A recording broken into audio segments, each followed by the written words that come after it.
Okay, so this is the April 30th, 2024 meeting of the Hopkinton Conservation Commission, and I'll kick it off with the remote meeting script.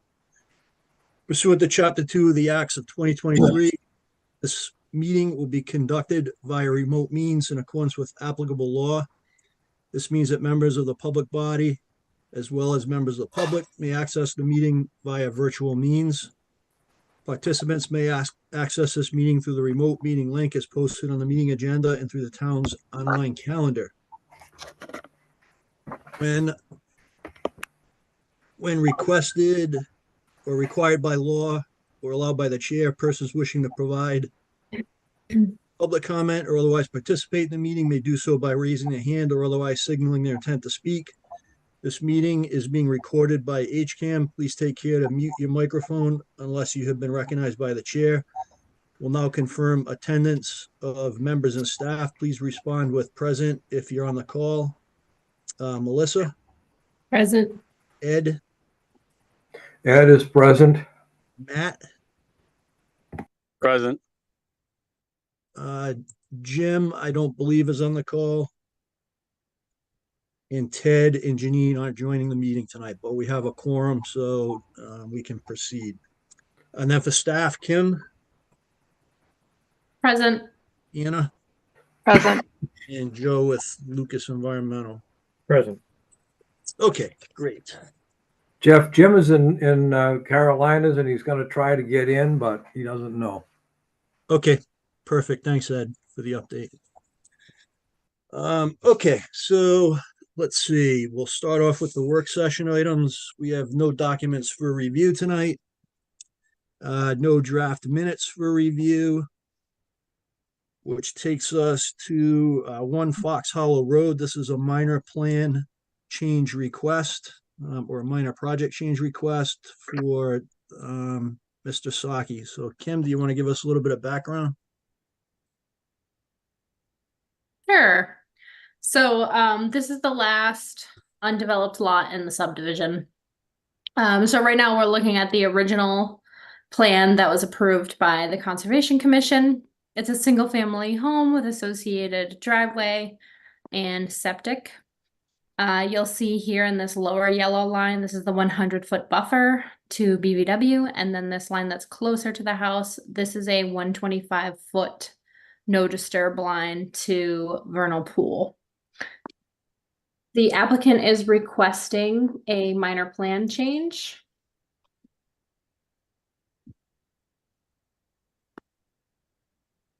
So here are our updated plans. So the orientation of the house was adjusted, and subsequently the septic system had to be moved into the front of the house versus the back. And at this point, the applicant needs to gain access to the back of the house to come into compliance with the Board of Health. There's a really steep slope that kind of slopes down to this wetland area. And then this is the edge of their property. So this is actually Sudbury Valley Trustees property. So the applicant is proposing a temporary access road shown here, which is beyond the current limit of work, so that they can access this area back here. Additionally, because there was a change in the orientation of the home and the septic system, accordingly, the applicant is asking for a minor plan change to accommodate additional grading associated with the driveway location, which also needed to be changed to accommodate those field changes. So the applicant is offering 2 options. This is option 1, which includes grading out the driveway from this steep drop. And then the second option includes some retaining walls. So it limits the grading a little bit more. It limits the pushing into the buffer zone and the vernal pool buffer. We still have that temporary access road shown. And I think I'll pass it. I believe Tony Esposito, who is the applicant's engineer, is on the call. So with that, I would probably pass it to him for some more additional details. Okay, great. Thank you, Kim. Mr. Esposito, are you on the call? I am here. Good evening. Good evening. It is a honor and a privilege to be in front of the Hopkinton Conservation Commission this evening. Kim made a very quick summary about what we're trying to do, and the applicants asked me to provide you with these two options, basically to feel out the commission as to what they prefer, what has worked historically in town, and so on and so forth. While I completely understand that it's up to the applicant to propose to the commission what they want to do, this is kind of a let's have some feedback type of situation. In the first page, we just show the what we believe is the worst case scenario for the access road, as if we would be going with the riprap 2-to-1 slope option, which, even though it's the riprap option, some retaining wall in option 1 will still be required, mostly along the abutting line to the conservation land. Because at 2-to-1, we might need a grading easement into the other land.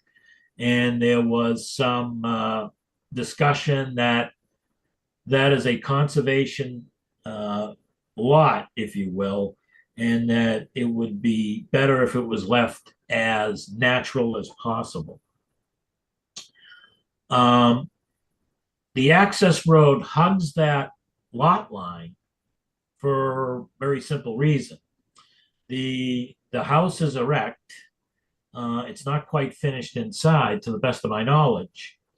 And I have to cut back the rough grading of the driveway temporarily to get the access road so we can access the back and start doing the preliminary, the work that needs to be done to still comply with even the previous order conditions, i.e. the drainage system that was proposed for the front is now proposed for the back.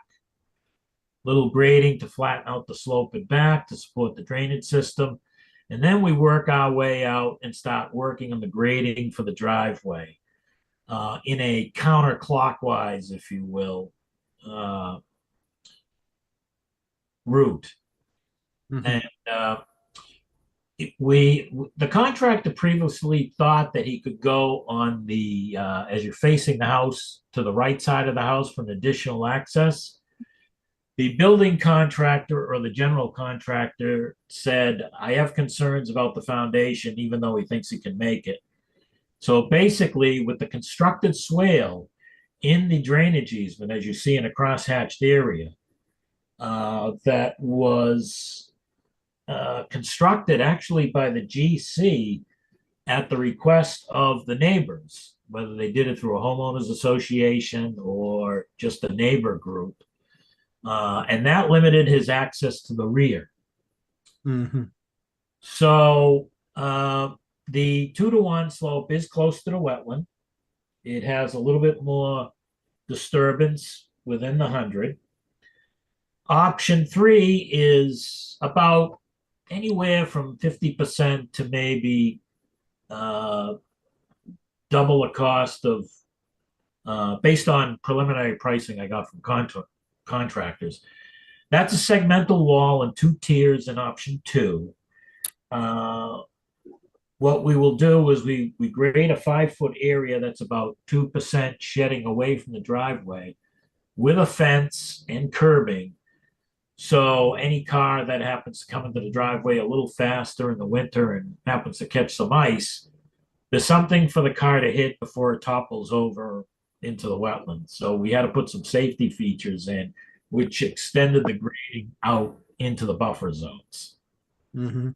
2 tiered walls are approximately 4 feet in height, and the wall provider on the plans right now, I believe, is their name is Ideal.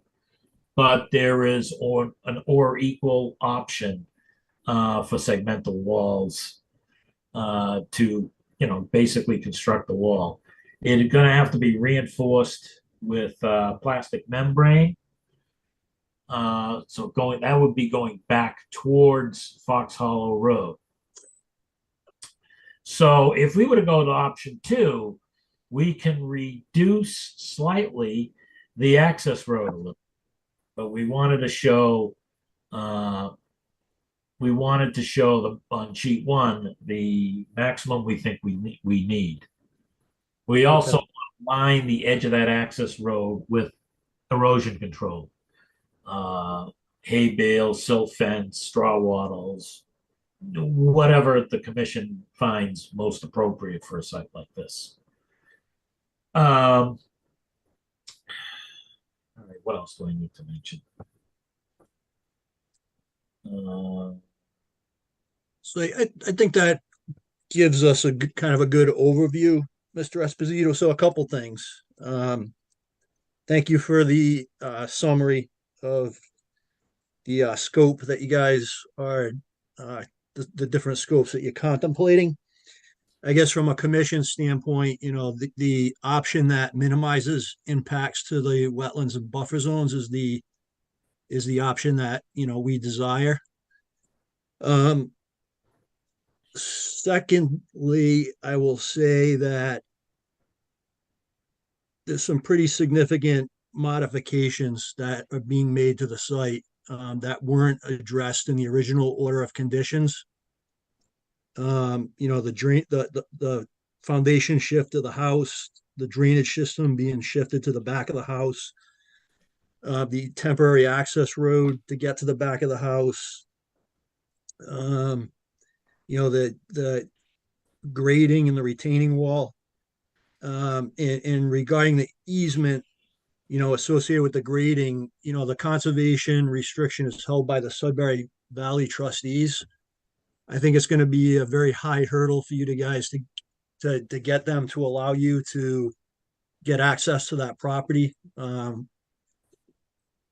associated with an easement. So I'll just give you the heads up on that. If you want to go down that road, you certainly, that's, your prerogative.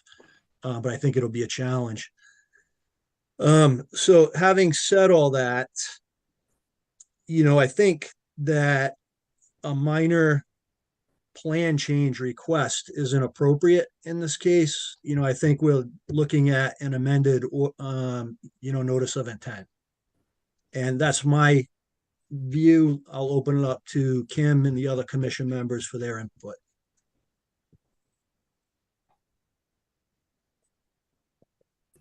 Jeff, this is Melissa. I would agree with everything you said. This is a significant change to the original order. So I think it's not I wouldn't classify it as a minor modification. And I don't think we can consider any alternative that involves the adjacent property without that agreement being worked out either. The easement you're referring to, Melissa? Correct. Yeah. Okay. Okay, thank you. Ed, Matt? I have two comments, one of which is, which I think you've more or less alluded to. This is a huge change in what we originally approved, and to have made all these changes with no notification to the Concom until after the fact, and to not have done this behind the house construction work before it was inaccessible. I don't think they've done the work yet, Ed. I thought I understood the house was. I think the house foundation and the structure is being built, but as far as the retaining walls and the Yeah, I understand that. But what I'm saying is they have boxed themselves into a corner. Right. Got it. Okay. And I'm are sorry. asking us to bail them out. That's all. Got it. I would tend to agree with what's being said. I haven't seen the original plan, but from what everyone's describing, this is a fairly substantial change from what you guys had originally approved prior to me joining the commission. So it sounds like an amended order is appropriate. Thank you, Matt. Okay, Kim, Joe, did you have anything to add? No additional comments from me. It's an amended order is consistent with the commission's general policy that additional impacts result in amendments. Thank you. So does that make sense, Mr. Esposito? Well, I have a question. Sure. Are you saying that the applicant must file for a new notice of intent and order of conditions? Is that the direction you're going in? Yes, it would be an amended notice of intent, correct? So that means the whole 9 yards, a butters list, and so on and so forth, as if it was a original filing. Is that true? Correct. To Okay. the chair? Yes, Kim. Yeah, Mr. Esposito, I would say, you already have a plan. You already have plans, right? Mhm. The amended order, I would say, is a little bit different, a little bit easier, and I can walk you through. But it is opening up the order again and going through that hearing process. Yep. Through the chair, I've filed notice of intents. I can't remember if I've ever filed for an amended order, at least not by myself. So I may need a little walkthrough. Yeah, they're a little bit more straightforward than the full notice of intent. You do have to go through the notification process again, the public notification. But feel free to reach out to the office with any questions, and Kim and Anna can assist you. Okay. Just to be clear, the plans I have before you, there was no intent to access the conservation land. Okay. All right. And we know we can't drive over the easement because not unless we cover it up, and because there's drainage swales and riprap and all that there. Not unless we bury it and then rebuild it. That would be our option, just to get around in that location. Okay. The support of the driveway as well that we have to abide by. Yeah, my apologies. I thought I heard in your narrative that you said that, if you were to do the retaining wall, that you might have to access the conservation area to do that. So I misunderstood. My apologies. So that's a good thing. I don't think that is worth going after, but it's someone else on the team will have to do that negotiation. Yeah, I would agree that, if you can avoid it, that's probably the best way to do it. Because I think the negotiation is very Valley trustee, so it's not a Hopkinton entity. Yeah. Even though it's in Hopkinton, and I think it would just be a kind of a protracted process for you guys. So if you can avoid it, that would be the commission's recommendation. Okay. Any other questions? Nope. So I think, Kim, from a procedural standpoint,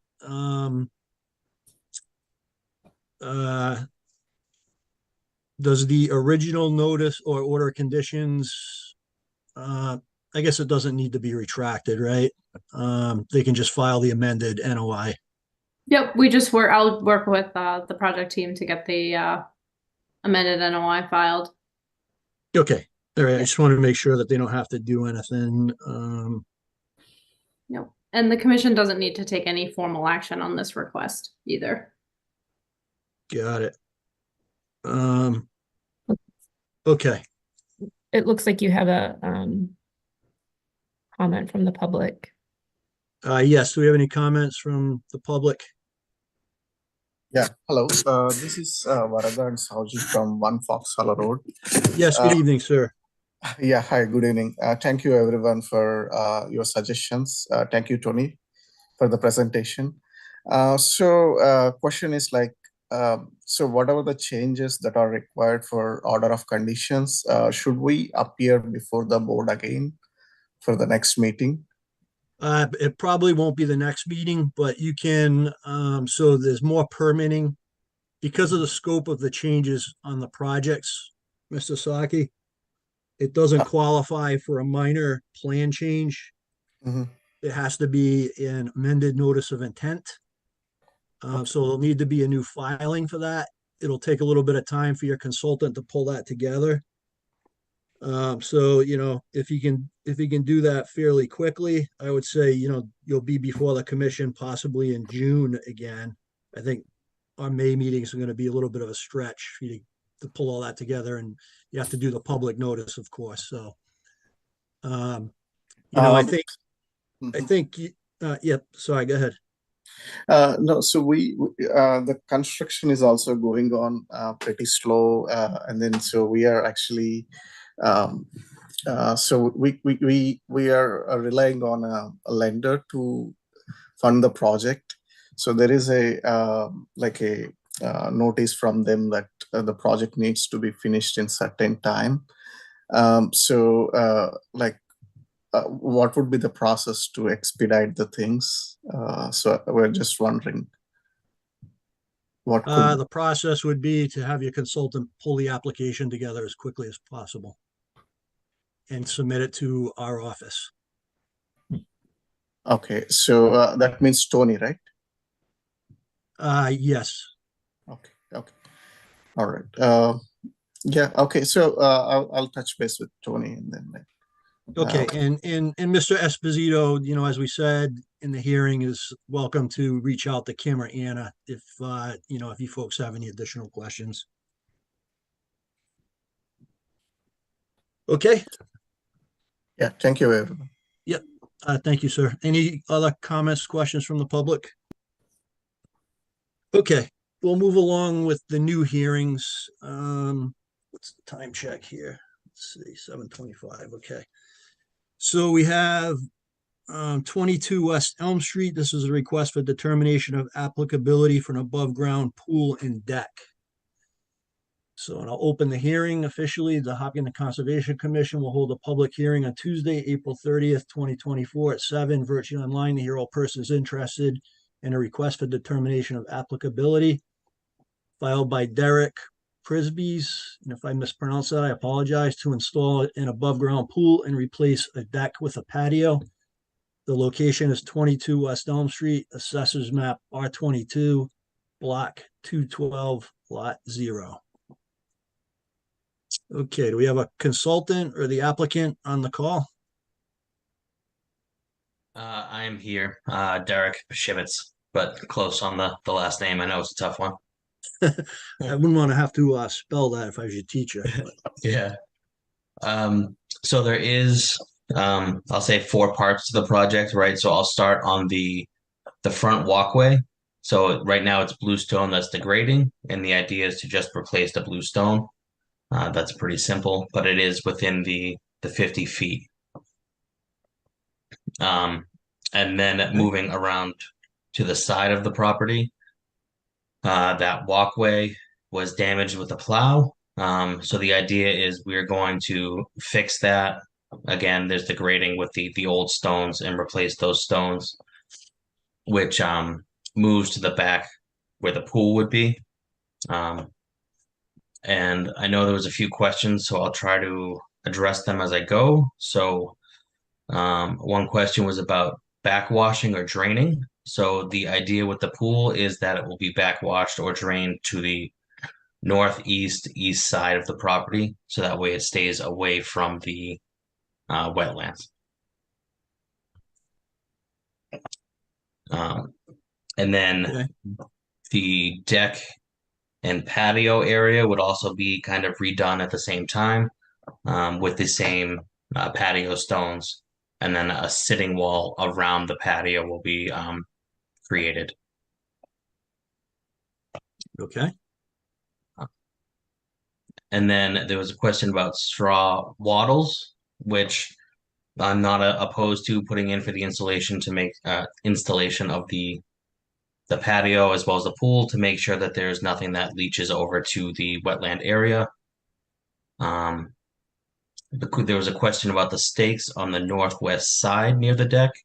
So if you look at the position of the wall that extends out from the deck, it is angled. And the reason for that is the septic tank is there, so we had to angle that wall to avoid the septic tank. The stakes that are on the property are the rough marks of the septic tank. And then the last part is landscaping, which along the seating wall would be native plants. There was a question of which plants. We haven't finalized that yet. We plan on working with Weston Nurseries to put native plants in there that are flowering for pollinators and things like that. okay. All right, that sounds good.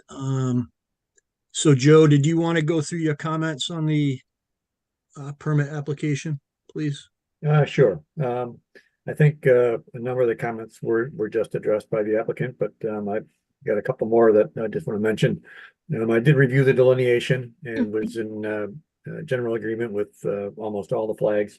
Just a couple that I thought were a little bit low, flags A23 and A3 and A4. None of those would impact the buffer zone where work is being proposed. So that's not very impactful, and I thought those were off by only maybe 4 to 6 feet at most. The applicant addressed the question on what was staked northwest of the deck area. Just as a general comment on resource areas, there is a stream, intermittent stream interior to the BVW. It is intermittent based on mapping and stream stats, so there is no riverfront area present.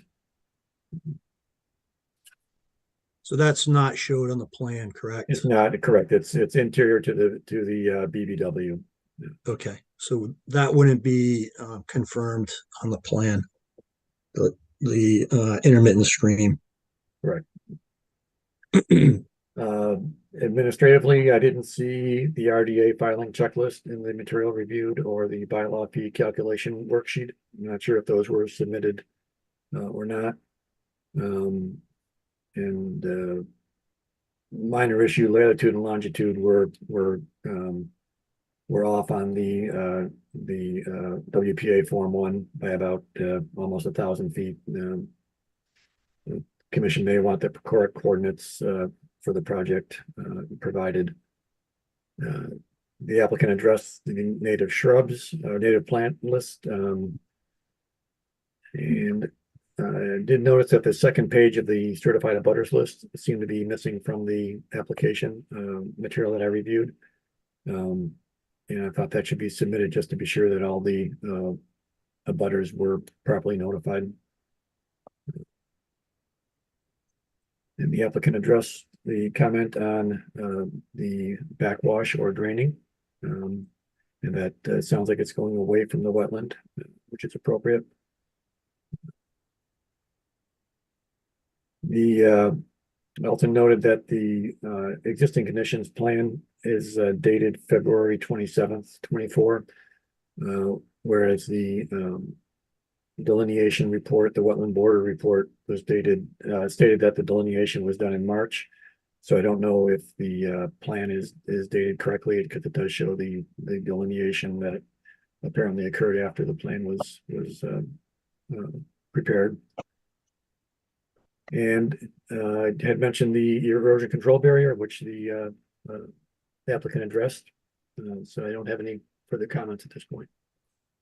Okay, so it looks like the comments were addressed.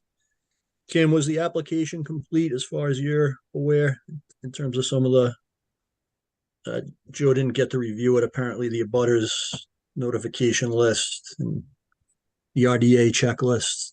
Did that look Yeah, I didn't okay? catch the abutters. Maybe if Derek could just resend that over to me, maybe the second page got cut off for whatever reason, but you know, we have the affidavit. I know that the abutters list was certified, so I'm sure it's there.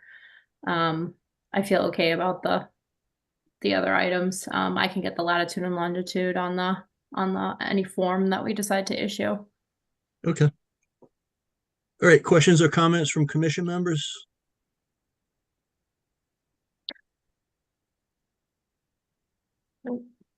Nope. Questions or comments from the public? Okay, I think we can take a vote on this one, Kim, it sounds like. And Janine's coming into the waiting room now, or to the meeting.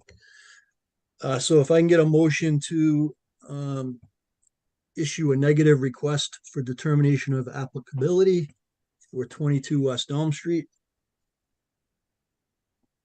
Through the chair, Yes, Kim. did you mean to issue that with the conditions for native plantings, backwash away from the wetland, and installation of erosion controls? I absolutely did. Thank you. So moved. And a second. I'll second.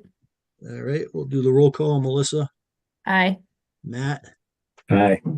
Ed, Aye. and I'm an aye, and Janine's on the call, but since she missed most of the hearing, I abstain. she'll abstain. Okay. Through All the right, chair. thank you, sir. You're good to go. Oh, wait. Um, I just wanted to say to Derek, if he hasn't left yet, that he completed the application himself, and it was, if not the best, second best homeowner application I have ever received. It was obvious that he did a lot of research into it, what it is that we do. So I just wanted to say kudos to you. So he gets a sticker on his report card. It was a really great report, honestly. All Thank right. you. Yeah. Okay. Nice job, Derek. Thank you. Through the chair, my headphones disconnected for a second. Did you also include a signature page? When's our next meeting? Yeah, the 21st. Good call, Anna. Yeah. Can I get a motion to have Kim sign on behalf of the members present, please? So moved. And so Ed, second, we'll do the roll call. Melissa, Aye. Matt, Aye. Ed, Aye. and Jeff is an aye. Janine. I'll abstain. Okay. Okay, great. Thank you. All right, so moving along, open play. 0 East Main Street. This is a notice of intent for a commercial building and recreational sport courts. The applicant has requested a continuation to May 21st, but I have to open the hearing.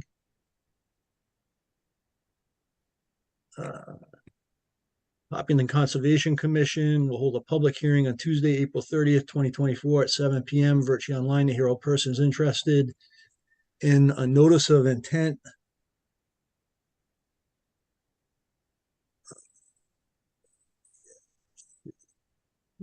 Filed by Open Play to construct a commercial building, recreational sports courts, and associated site work. The location is 0 East Main Street, Assessors Map R14, Block 9, Lot D. And can I get a motion to continue this until May 21st, please?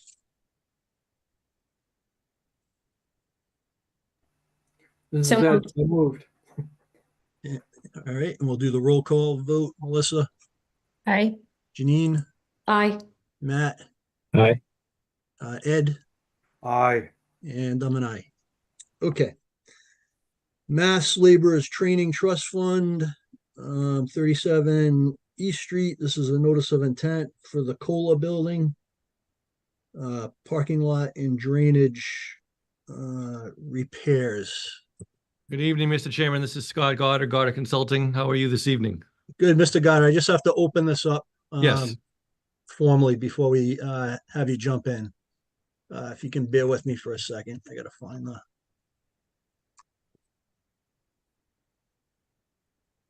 Hopkinton Conservation Commission will hold a public hearing on Tuesday, April 30th, 2024 at 7, virtually online to hear all persons interested in notice of intent, followed by Mass Laborers Training Trust Fund for the Koya Building entrance upgrades, parking lot and drainage system improvements with associated site work. The location is 37 East Street, Assessors Map R20, Block 10, Lot 0. Okay, thank you. Go ahead, Mr. Goddard. Yeah, good evening. Thank you. So I'm here on behalf of the applicant, which is the New England Laborers Training Center. George Connors is also online from Cornerstone Engineering. John Racine, who's the architect, is also online. So you have everybody here who might be, questioned on this project in any way. The only thing administratively that we lack for this evening is a DEP file number. We have inquired with the DEP about getting the file number. I'm sure you know they've been a bit behind on their file number issuances as of late. Other than that, I think we have a fairly straightforward application, and hope we can wrap up any issues this evening. This application is not something new to the board. You saw this a few months ago when we were before you with a request for determination of applicability. It was determined that a notice of intent was more appropriate. So we withdrew the RDA and we're back before you with a notice of intent. The scope of activity is fairly minor. It falls within riverfront area and buffer zone, but this is all kind of within an existing developed infrastructure area. It's largely hardscaping, landscaping type issues that we're proposing to have happen on the site. So on the left side of your screen is all the work within the 100 to 200 foot riverfront area that exists out there today. So everything in red is impervious surfaces, and everything outside of the red is really landscaped areas for the most part, except for when you get close to the wetland on the upper right part of the screen. It is wooded and naturalized in that area, more or less. We're proposing to remove some of that pavement. So there's about 530 square feet of removal of impervious surface. So there's a reduction in the impervious surface on the site. That's a pretty straightforward request, I believe, under the riverfront redevelopment regulations. In addition, the applicant is voluntarily proposing some stormwater management with collection of the stormwater along that stretch of roadway with a storm scepter unit for some water quality control and a discharge into the wooded area with the clean runoff. As of right now, there's nothing. If you go out there, it just sheet flows off of the pavement and all into the brook and the wetlands. So any stormwater management is an improvement over what is there today. I think by the letter of the law, under the riverfront area redevelopment standards, we don't need to propose the stormwater management improvements. Simply just removal of pavement in and of itself is considered a benefit both to the functions and values of riparian zones, including stormwater, because now there's more available area for infiltration.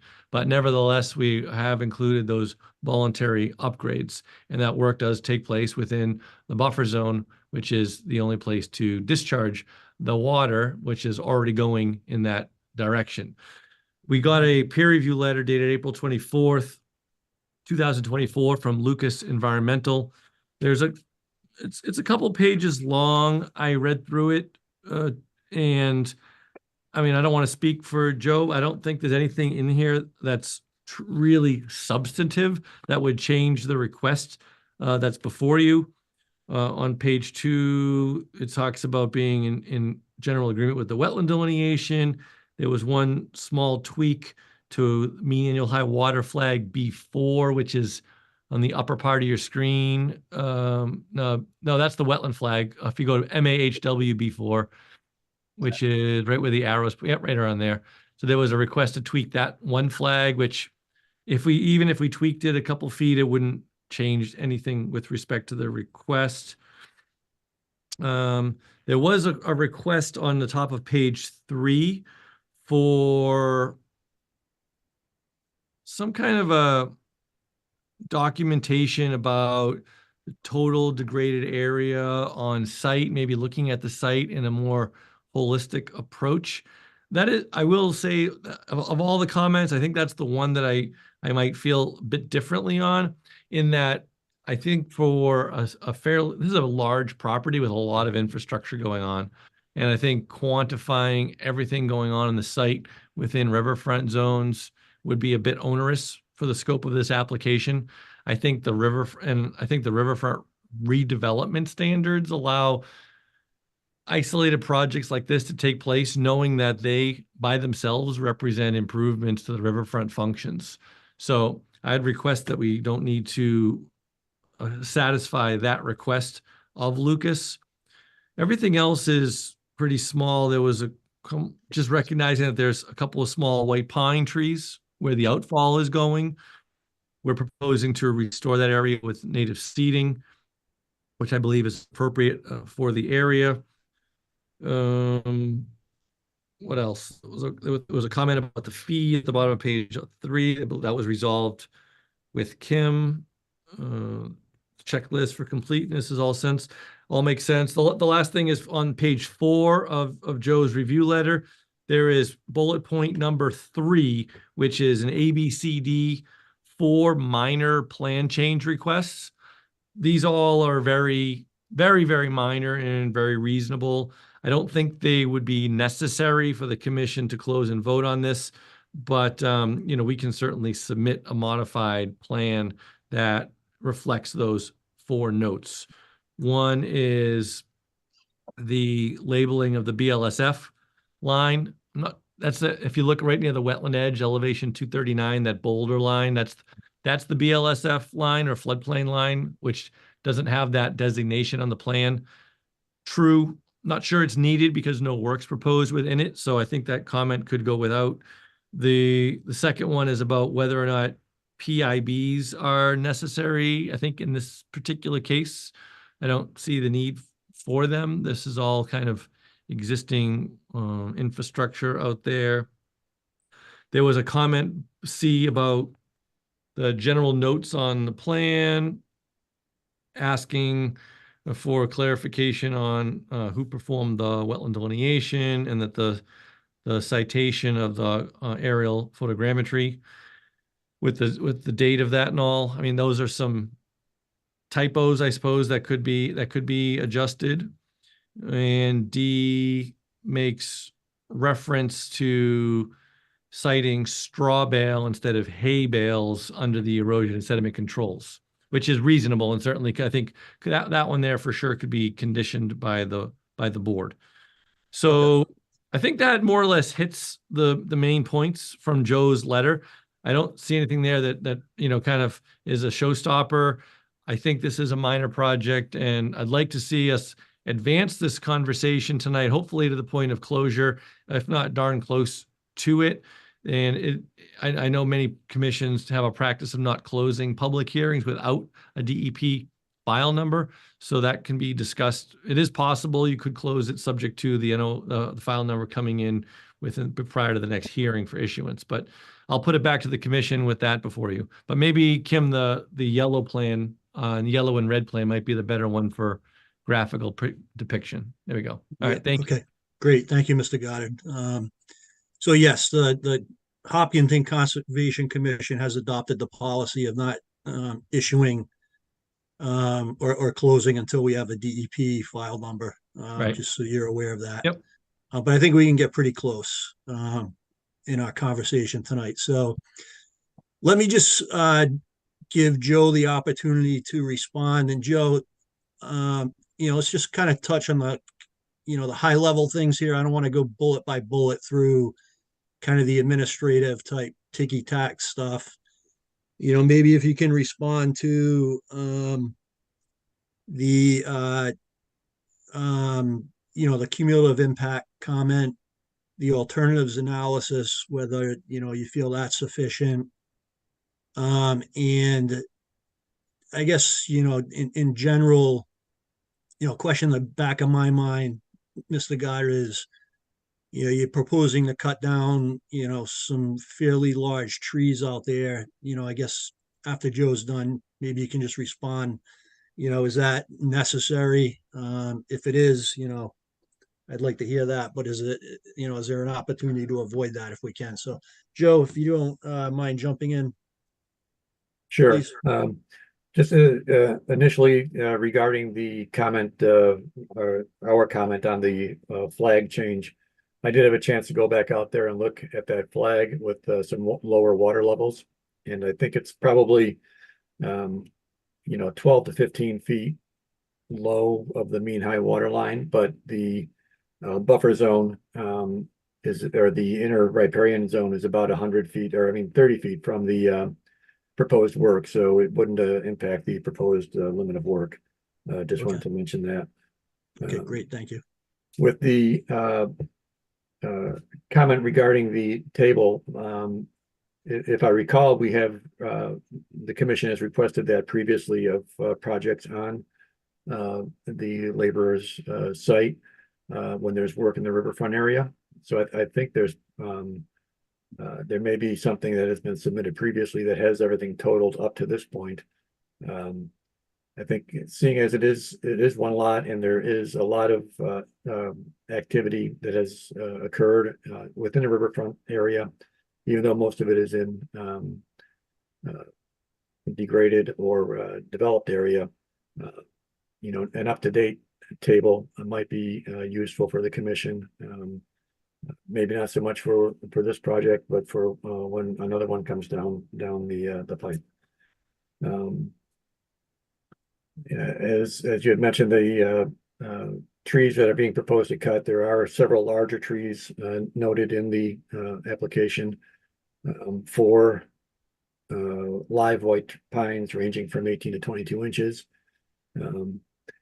With regards to the alternatives analysis, they provided an alternative moving the stormwater outlet closer to the wetland, but I didn't see anything in there as to why the stormwater outlet couldn't be set back a little bit further from the wetland and possibly avoid some of those larger trees. It may be elevation related, but there was no discussion of that in the narrative.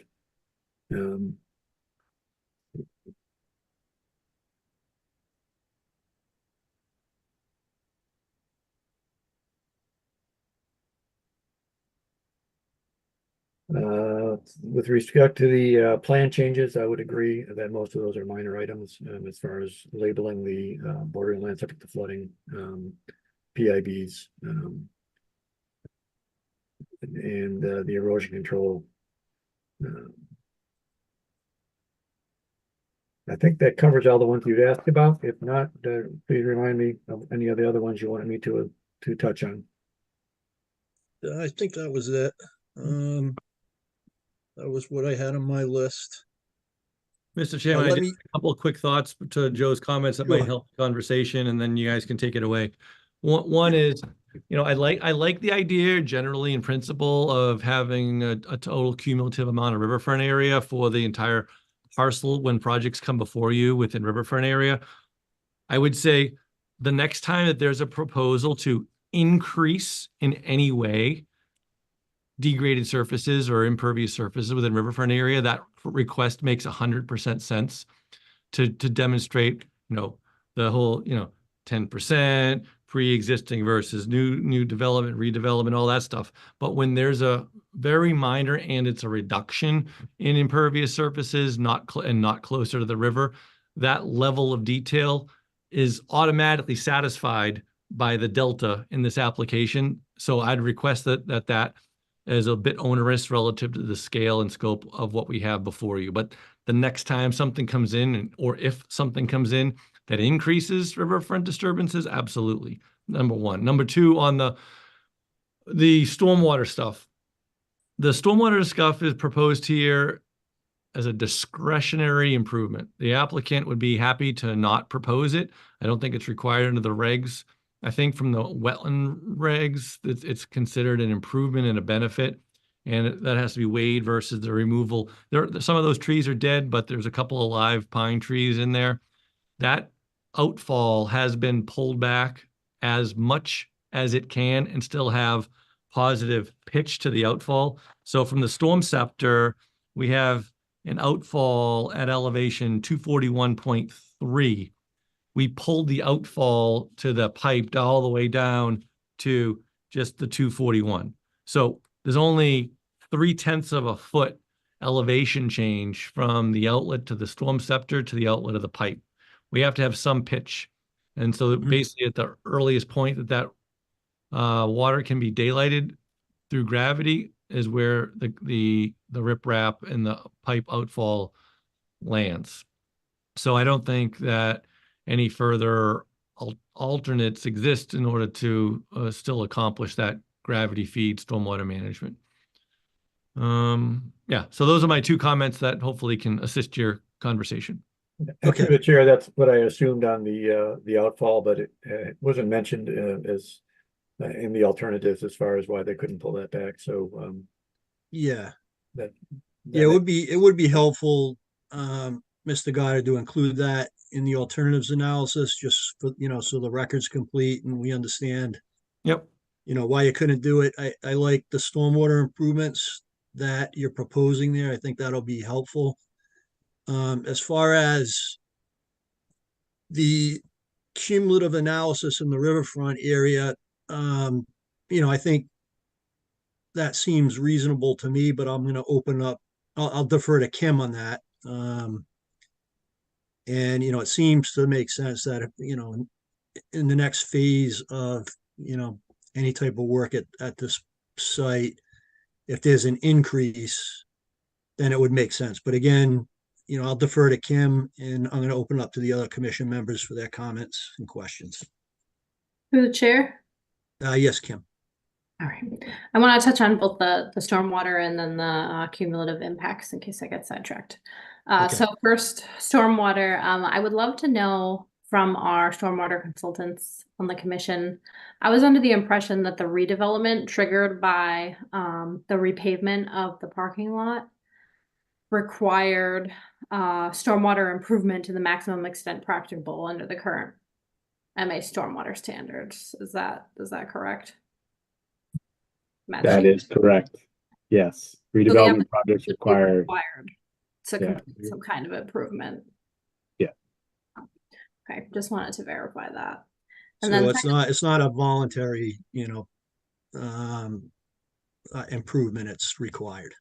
You have to demonstrate compliance with, I think it's standard 2 and 3 to the maximum extent practicable, standards 4, 6, the pre-treatment component, and then I want to say it's like 8 to a certain degree. So there's a maximum extent practicable component to redevelopment projects within jurisdiction.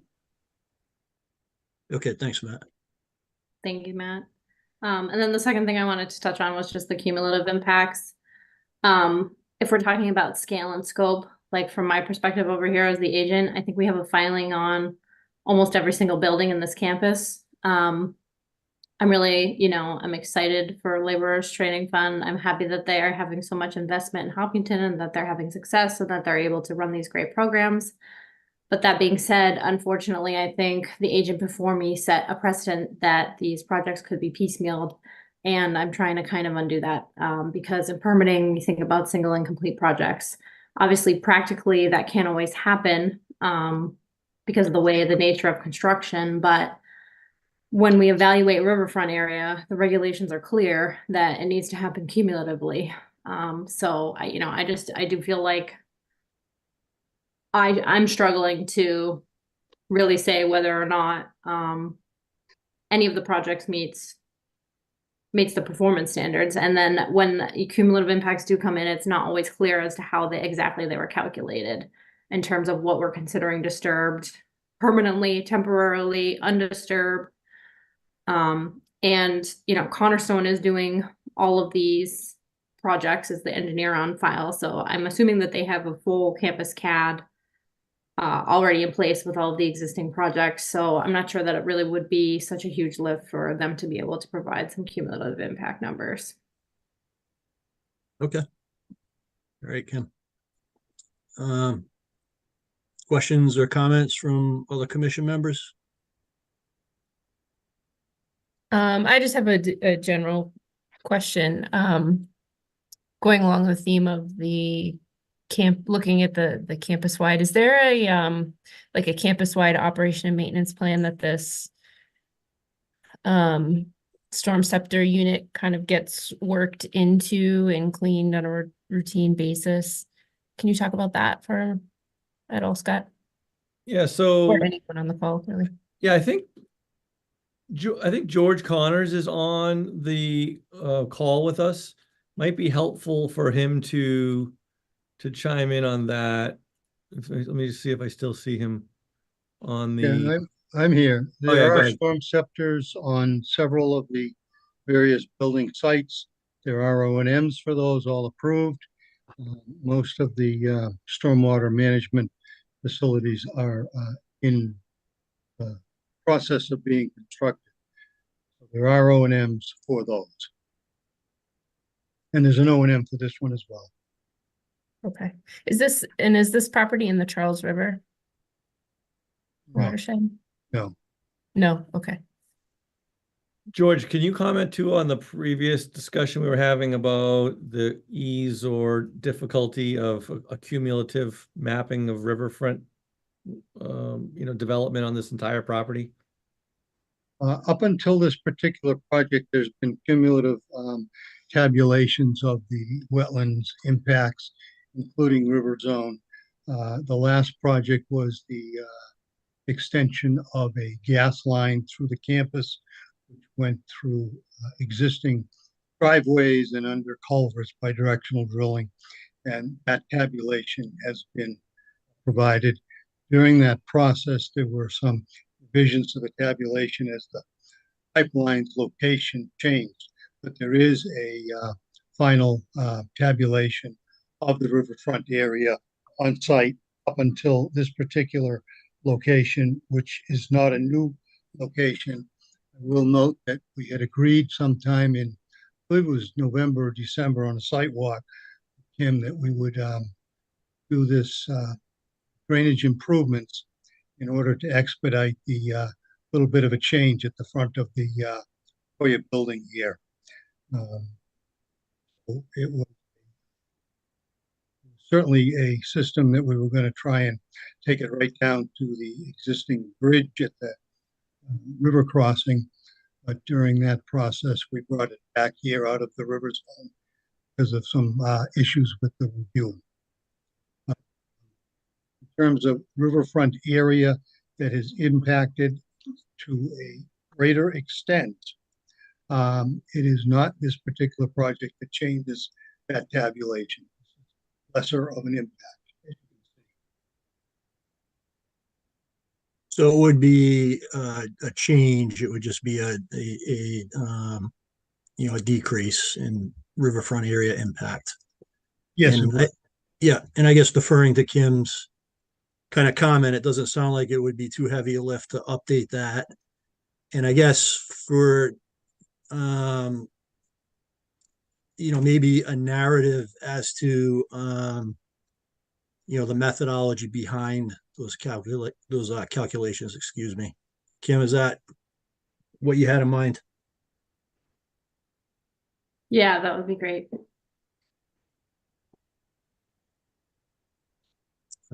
Okay. Any other questions or comments from the commission? Through the chair, Yeah, I would go like to ahead, see mitigation for the healthy trees, just as we would require from a homeowner. Yep, good point. So we typically, for the live trees that are coming down, we typically require a 2-to-1 replacement.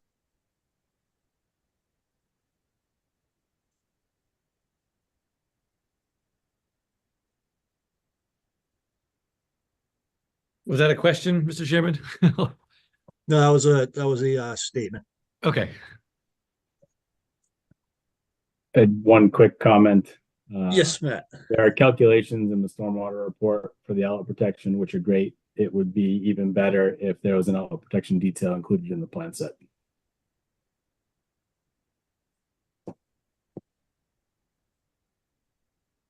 Okay. All right. Questions or comments from the public? Okay, so I think we still have to wait until the next meeting for the DEP file number to get issued. You know, I think there's a few more things that need to be addressed, which I think are pretty straightforward. And shouldn't be too heavy of a lift, as Kim had said. So did you have any questions, Mr. Goddard and Mr. Connors, before we continue? Yeah, as far as the comments for the plan changes, the things that I heard so far were the outlet control protections, then the cumulative impact numbers on a graphic. There were those couple items listed on the Lucas report for additional plan changes. The BLSF line can be easily done. The request or the comment about PIB, is there agreement on that, whether or not there's anything needed in that regard?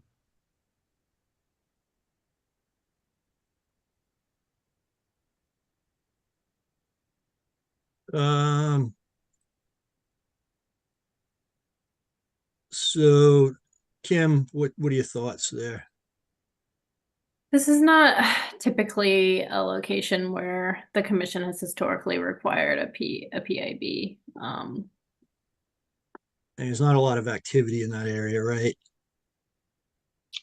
I mean, it's already kind of like, you know, landscaped type area. Okay, so you don't think we need them? I don't think so. I mean, obviously, we always want to encourage our property owners to be aware of the wetland boundary and, you know, not dump leaves into it or plow snow into it. But this is definitely a little bit different than, you know, a homeowner's backyard. Mhm. Okay. I'll defer to Kim's judgment. And Yeah, so I think we have our marching orders. We'll work on getting that DEP file number and those couple plan tweaks we discussed into you in advance of the next hearing. We'll try to stay on DEP a little bit to make sure that file number comes in. And if we're on a tight construction schedule for this, would it be, could I make the request that if possible to have a draft order ready for signature at the next meeting so that then we don't have to wait one additional meeting after that to get a permit in hand? We're looking to break ground on this, you know, very quickly upon. Well, I mean, with the laborers training, they're always looking to break ground very quickly. That's I mean, exactly it's every right. application, Mr. Goddard. I mean, come on. Yeah. I mean, I'll defer to Kim and Anna because they have to do the work, and I mean, it's really up to. Yeah. May I interject something, please? Sure. We're in the final aspect of most of the work out there on the headquarters building and the crane building and building out front. And they're actually starting some landscaping on those particular sites. So if we'd like to really be out of here this summer, and I know we keep asking, but this Koya building came up as a sort of a last minute thing. I didn't even anticipate it being a project came up, and it's a fairly small and insignificant project in terms of the work in that area. Oh, we get it. We just have I mean, you know, we have a lot of applications before us. You know, this isn't the only one. Understood. So, you know, Kim and Ian are, you know, busy every day, most of the day, you know, with the workload that they have. So, you know, I'll defer. They have to put the draft order together. So, you know, I'm going to have to defer to Kim whether she's comfortable in agreeing to that or not. And not to put you. No, it's okay. Okay. I'll give it my best shot. I'm 90% confident. I gotta leave myself like a smidge of wiggle room though. Thank you. Okay. Thank you, Kim. All right. If I can get a motion to continue this hearing until our next meeting, May 21st. I'll make that motion. And a second, please. Yep, and we'll do the roll call. Melissa, Aye. Janine, Aye. Matt, Aye. Ed, Aye. and Jeff is an aye. Okay. All right. Thank you, gentlemen. All right, moving along, Logan 30 Lakeshore Drive. This is a continuation of a notice of intent. Great. Good evening, Chairman Barnes, members of the commission. I'm Drew Logan, the homeowner. I thought I would remind everybody of the last meeting and the improvements that we're proposing, and then turn it over to Dave Markedon to address the items that were noted by Lucas Environmental, as well as the Conservation Commission from the last meeting. So to kind of recap the proposal, there's really 3 phases of this project. I'll start with phase 1, which is located on the south side of the existing house. And that proposal is to, there you go, right there. There are currently 3 tiers of patio with existing stone that is in, various phases of disrepair. It's old. The house is reconstructed and added on in the late 80s and hasn't been kept up to speed since then. So the concept here is to go from 3 tiers to 2 tiers. That would involve a retaining wall that is on the west side there, moving along also next to the house and the side of the lot. So that is, there you go, perfect. The second and third phase of the project involve the driveway on the north side of the home. This driveway currently is all concrete, and it goes all the way to the lake and forms a boat ramp. And again, that concrete driveway is likely 40 years old, so it's in pretty bad shape. So phase 2 of the project would be to replace the area nearest the lake, as you can see on the plans here, with cobblestone on either side of the current driveway, and then put lawn in the center. As I mentioned last time, this is a significant improvement for the drainage on the lot. During rainstorms, the water comes right down from the street and washes right into the lake, and this is going to improve not only, I think, the beautification for the lot, but also will help with stormwater drainage. And then the phase 3 would be to just replace the rest of the driveway. So basically from where you see the red circle there, where the pavers start, to the street. Okay. Thank you, Okay. Mr. Logan.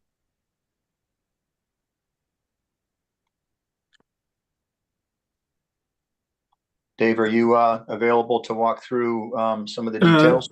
Yes, I am. Yep. Good evening. Good evening. Just to remind the board, we had proposed 3 PIBs on the northern side of the property last time. We have medallions installed at 3 locations, an oak, and an oak. Joe had brought up the question as to whether we could add more PIBs going easterly towards Lakeshore. There is really no trees available to do that. If the board desires, I suppose we could put in a 4x4 post, short one with a PIB. But there are no more existing trees available for us. One of the comments that the board had recommended that we do last time was to add a dry well off of the existing porch. We've provided one that's 3 feet deep, 6 foot round, with stone around it.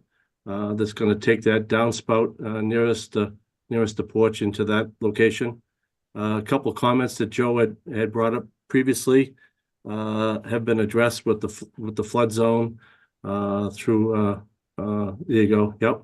And then some labeling, some buffer zone ideas. We had proposed 3 high bush blueberries that we would plant in and around the existing plantings in the mulch bed. And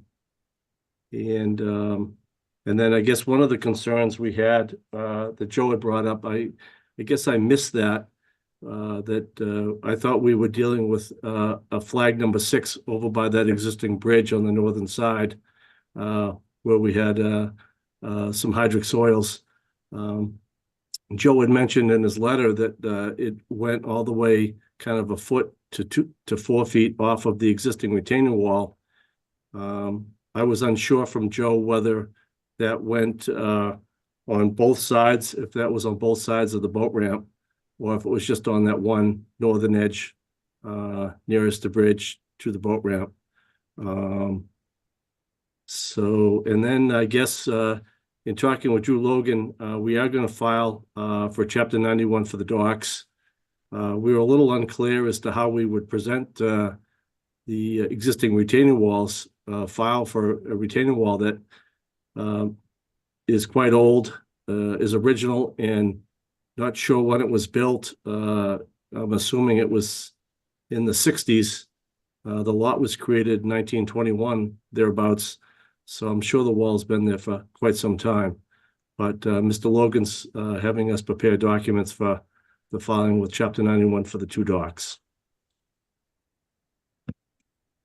Okay, I think, and then there was a cross section of the ramp that was provided as well, correct? That's correct. Yep. Yeah, that was one of Matt's comments. Yep. Okay. Okay, I think I'm good. I'll open it up to questions from the commission members.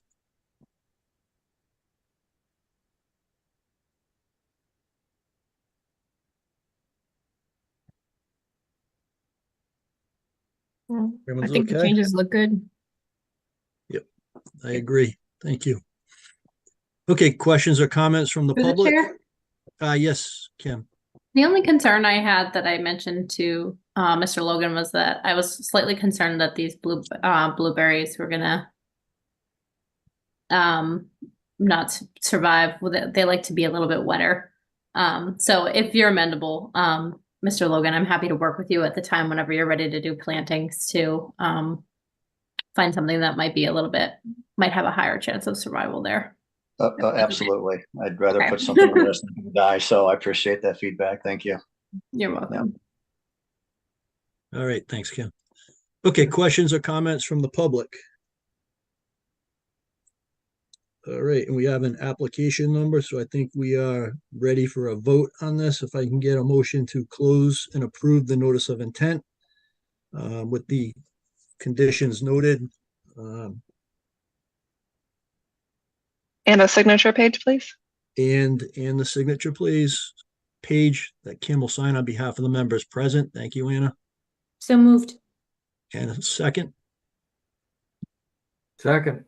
And then we'll do the roll call. Melissa, Aye. Janine, Aye. Ed, Aye. Matt, Aye. and Jeff is an aye. All right, great. Thank you, folks.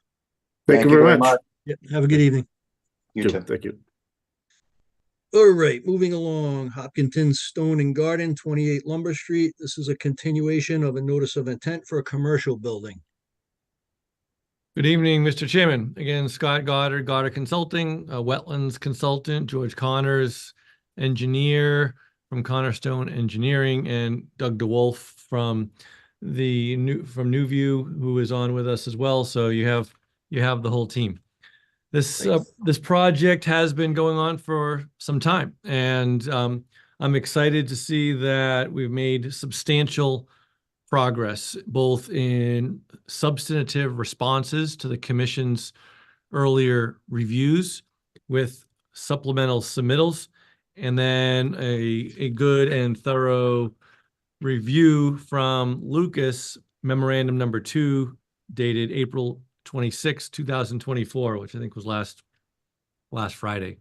So Kim, is this the plan that has the two comparison maps top to bottom? Okay, good. Maybe just for the time being, could you kind of zoom it out so we can see both at the same time? this is a good graphic at a high level, and then we can zoom in to the details to show where this project started off and where we are today. Okay, the top graphic is where we started off. The bottom graphic is where we are today. North is up on your plan, south is down, east is to the right, west is to the left for orientation purposes. So just to refresh memories here, all right, we have a site that sits in between Lumber Street and Route 495. On the left side of the screen, or to the left of the stone wall on the western half of the site, you have an elevated, more till-like material with a high silt content, and behind that stone wall that angles on the site plan, there is a BVW. It's a naturally occurring BVW. It runs sort of up and down Lumber Street, paralleling Route 495 in that general part of town. There's a significant soil change that happens immediately to the east of that stone wall, where it enters into a very coarse sand and gravel type of composition.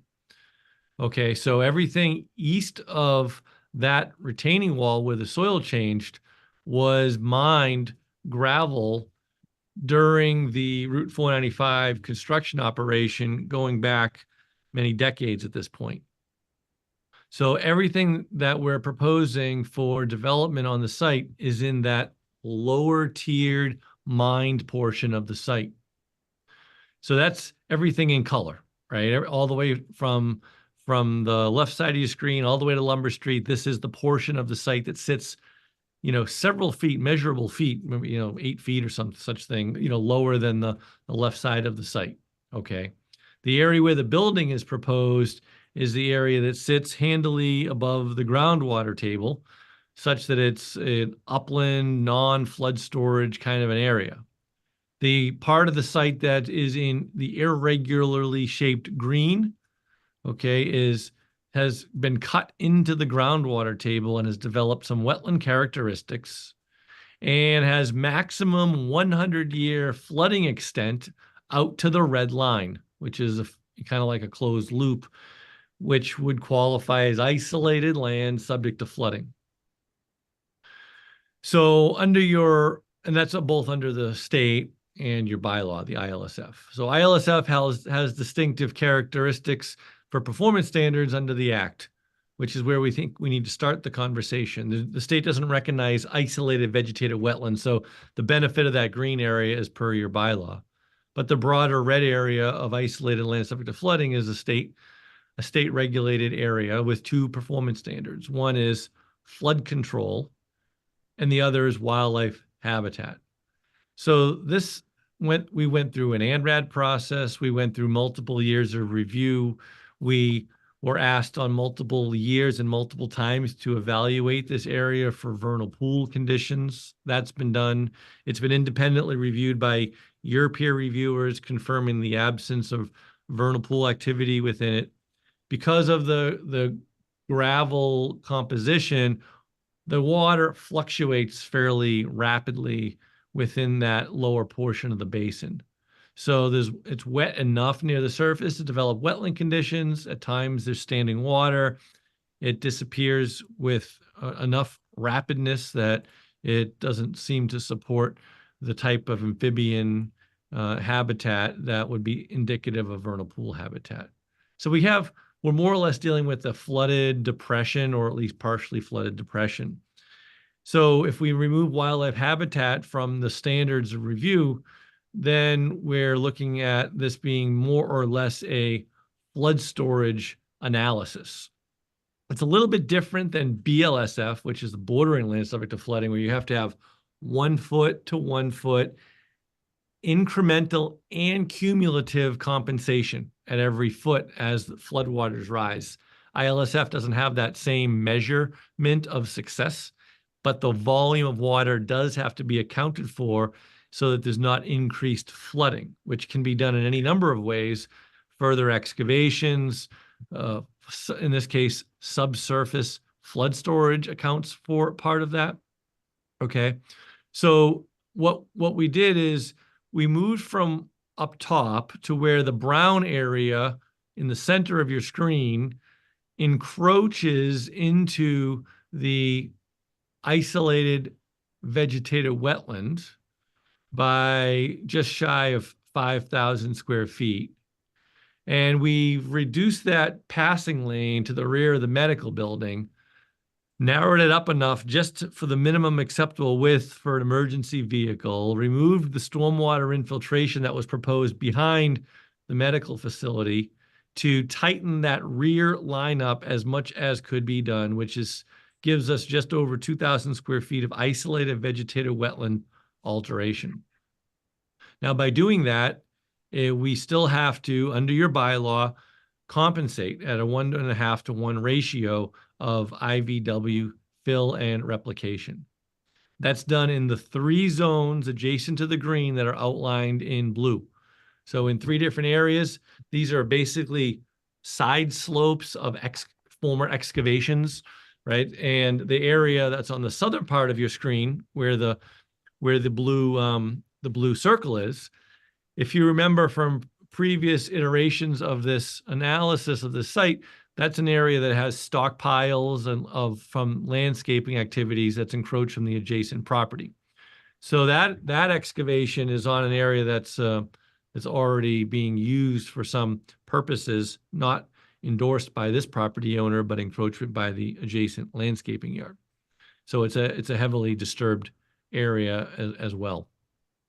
So anything we're excavating, these are areas that are already excavated, and we're just kind of pushing back the slopes at 3 different spots, which does 2 things. One, if we get it to the right elevation, which is the same elevation as the green area, we will accomplish the appropriate wetland hydrology for isolated vegetated wetland replication, but it will also double as the ability for flood storage capacity, with some additional flood storage capacity within the subsurface infiltration systems that is now on the sides of the building instead of to the rear of the building under the parking lot.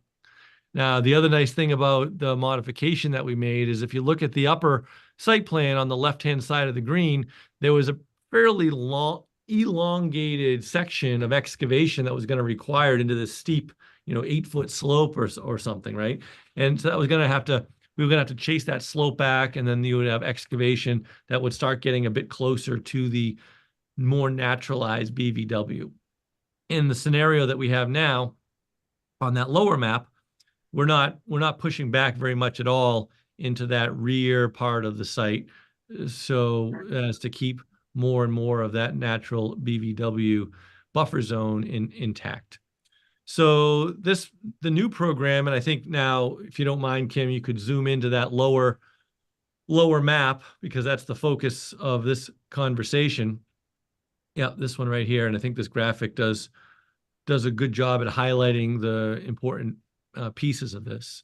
We meet the stormwater management standards. We have 1.5 to 1 restoration of isolated vegetated wetland. We separate ourselves from the wetland kind of in perpetuity with now a retaining wall at the edge of the parking lot. We've identified that the main function and value of that wetland area is flood control, and we've made sure that all flood control standards are being satisfied by the design, both in excavation and in stormwater management. And then if I look through memorandum number 2 from Lucas, nearly to a point, there was no further comments or questions needed. That's the majority of the comments. There's a couple of things in there that maybe could use some additional information. One of note, to get a nice invasive species management protocol and program rolled into this, which we can and will submit either as part of the public hearing process or even as a condition to an order of conditions, and then have that be approved subsequent to the issuance of the order, but prior to any construction beginning. So I think we've come a long way on this. It's been a long road, but I'd like to turn it back to the commission to receive comments and dialogue on this current iteration. Thank you. Thank you. Joe, did you want to touch on your high level points, please? Sure. Like Scott mentioned, the vast majority of the comments, I think were addressed, and we had no further comment. He did mention that we recommend that the invasive species management plan be submitted. Also noted that the replication plan states that existing soils might be reused, but I think that's probably not a good idea here because of the existing invasive species, probably the seed bed. But the plan does also describe use of soil amendments if needed for the replication areas.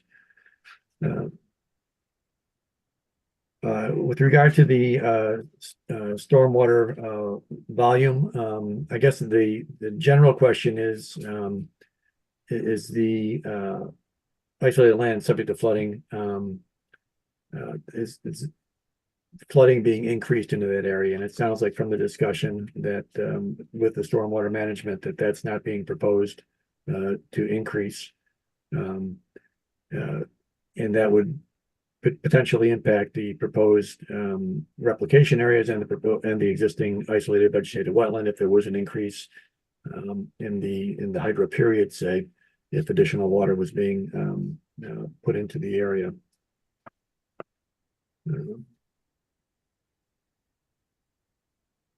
I think that's it for most of the major issues that I had. There were a few notes on the plans, which I suggested a couple of plan notes be added.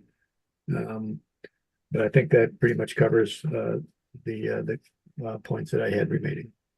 And the alternatives analysis was sufficient for you, Joe? Yes, it was. Yeah. Okay. So, Mr. Goddard, you said that all of the stormwater standards were met, correct? Yes. Kim, did we have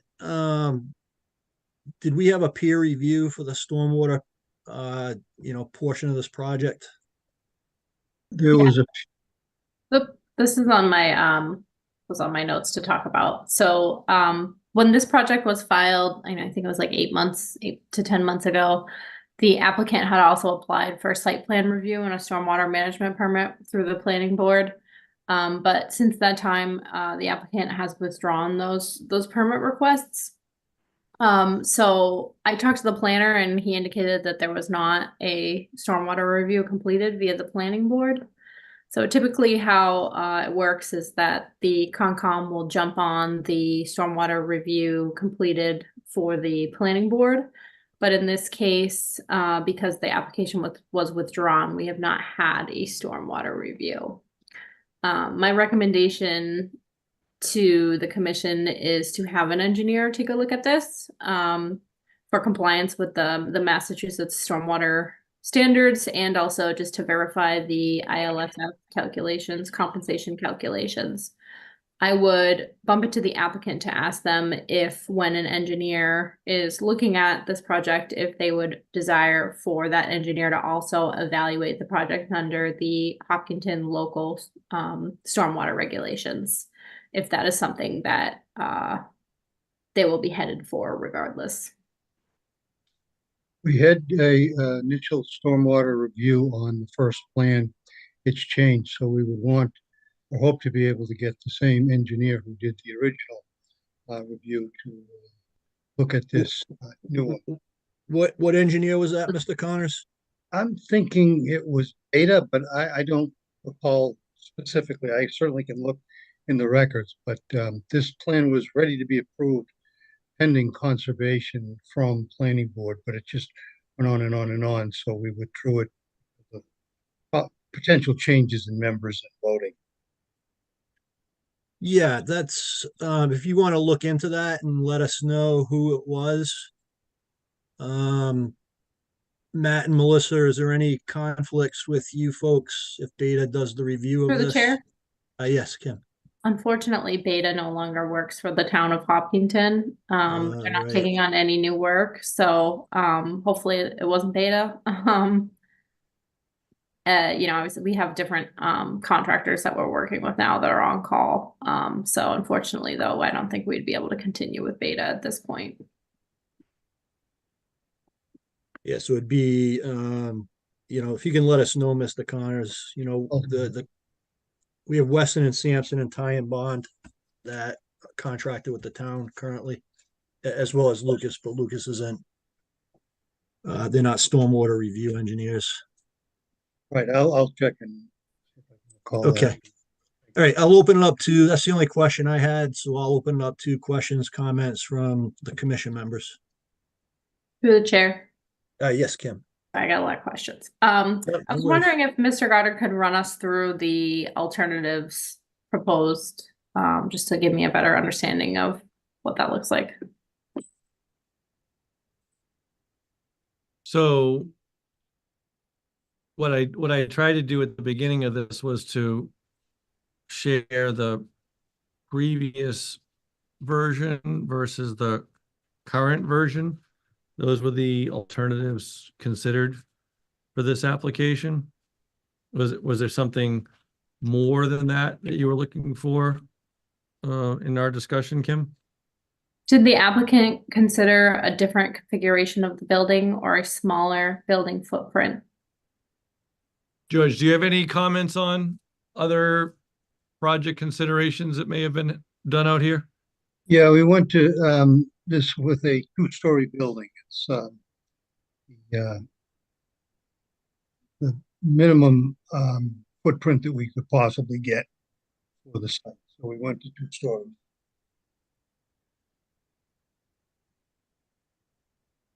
All right, I haven't, to be candid, I haven't gone through the alternatives analysis myself. I'll do that before the next meeting.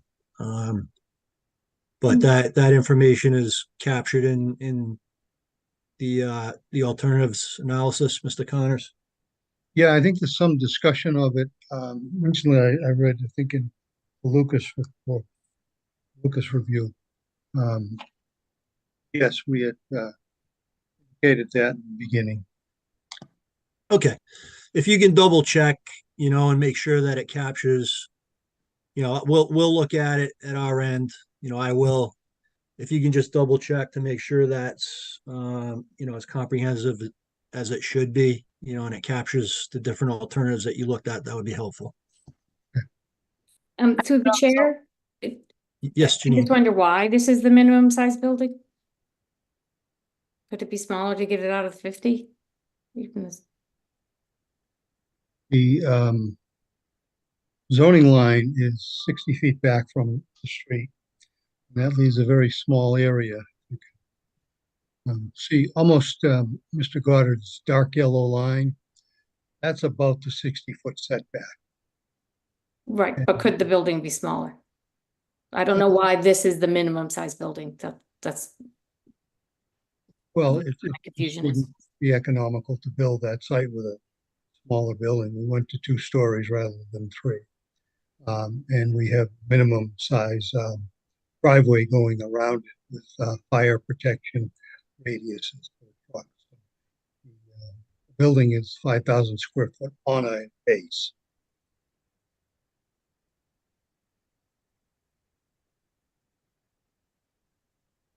That information would be helpful to be included in the alternatives analysis, if it's not already in there. Okay, thank you, Janine. Sure. Any other? Yes, Matt. Yeah, I do have one quick item on stormwater, whether it's captured by the peer review or not. It's going to be something of interest to me. The plans appear to show proprietary separators as the only line of treatment prior to discharge for the parking lot areas.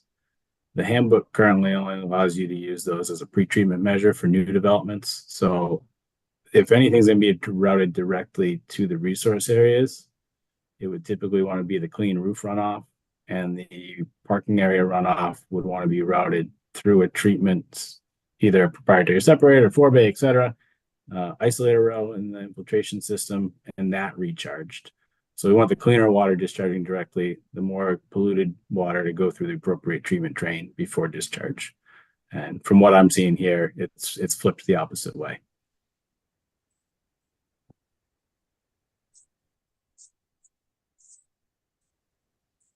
Thank you, Matt. Okay, any other comments from the commission? Through the chair. Yes, Kim.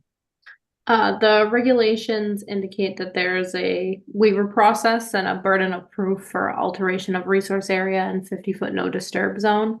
So as the commission kind of works through this project, I would recommend you, formulate your individual opinions as to if the burden of proof has been met in this case. My other consideration, and I think that this will be probably addressed by the stormwater engineer, but something that I'm considering is if the stormwater system isn't perfectly maintained throughout the years, will that result in any loss of the compensatory storage capacity? Yeah, that's a good point.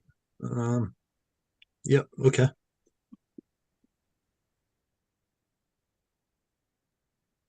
Okay, thank you. Comments, questions from the public?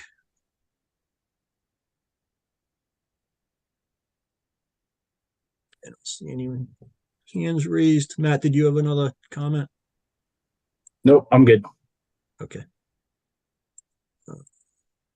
Doesn't look like there are any comments or questions from the public. So if I can get a motion to continue the hearing until our next meeting, May 21st. I assume that's the meeting you would like to. Yeah, I think that makes sense. I assume in the meantime, we'll work with Kim and get the peer review for stormwater coordinated. Does that sound like the right next step, Mr. Chairman? Yes. And Scott, please, discuss with your applicant and let me know the full scope of what you would like to be considered, whether just the Wetlands Protection Act or also the local stormwater bylaw. Do you see is there a reason why it wouldn't automatically be both? Well, currently you only filed with us. So, I mean, we as a commission don't technically have the authority to review under the local stormwater bylaw. That's the planning board. But, if the Concom approves this application, you would still need to get a stormwater permit through the planning board before construction. So, obviously you'd be headed there anyways. So it makes sense to do both, Kim, right? Is what you're suggesting, I think. It does, I think, but also, if the applicant wanted to separate it out, that's also an option that they have.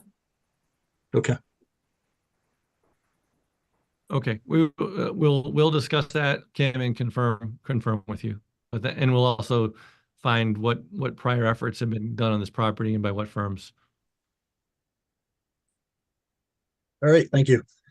Thank you. Okay, so is there a motion to continue to May 21st? I'll make that motion. This is Ed. And a second? Second.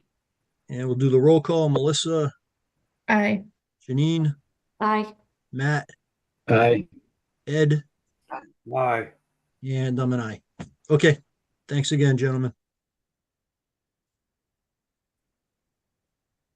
Wall Street Development, 12 North Mill Street. This is an abbreviated notice of resource area delineation. Mr. Petrosi, are you on the call?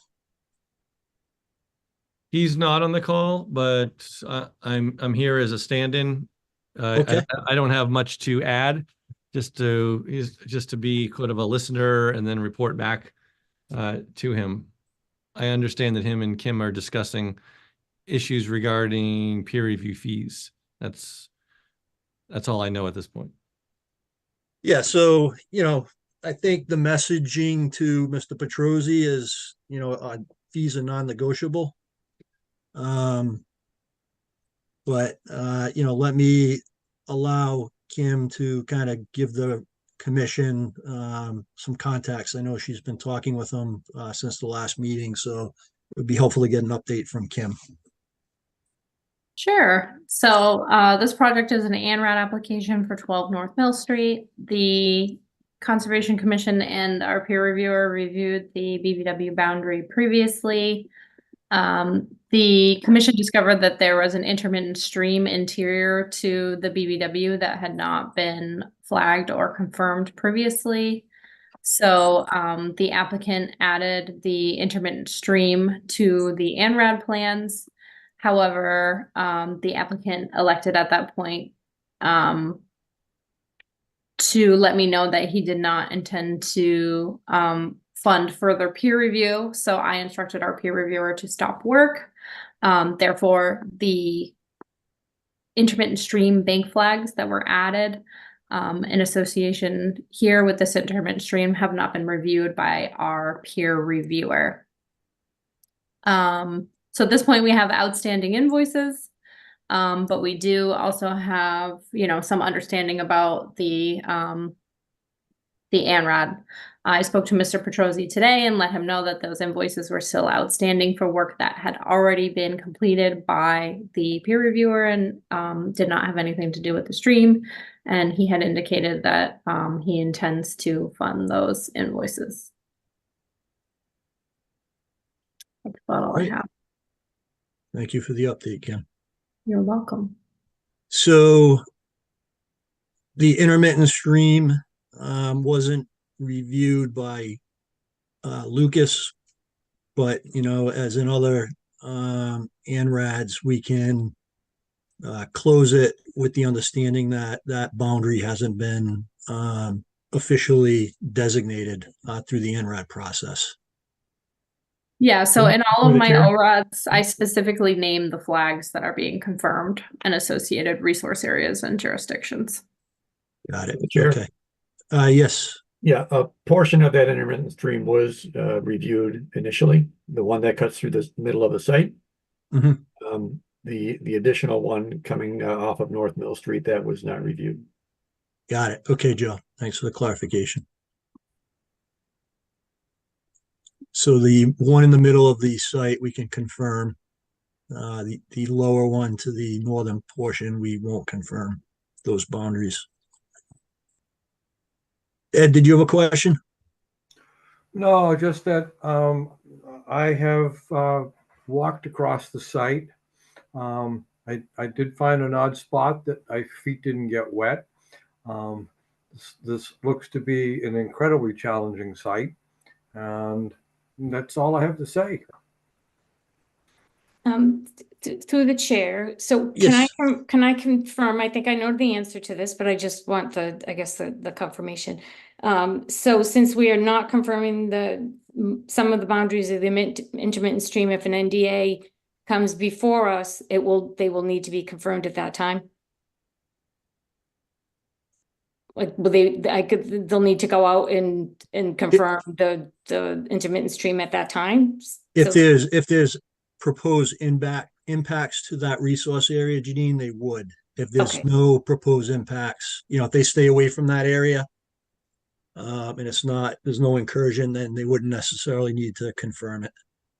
Okay, thank you.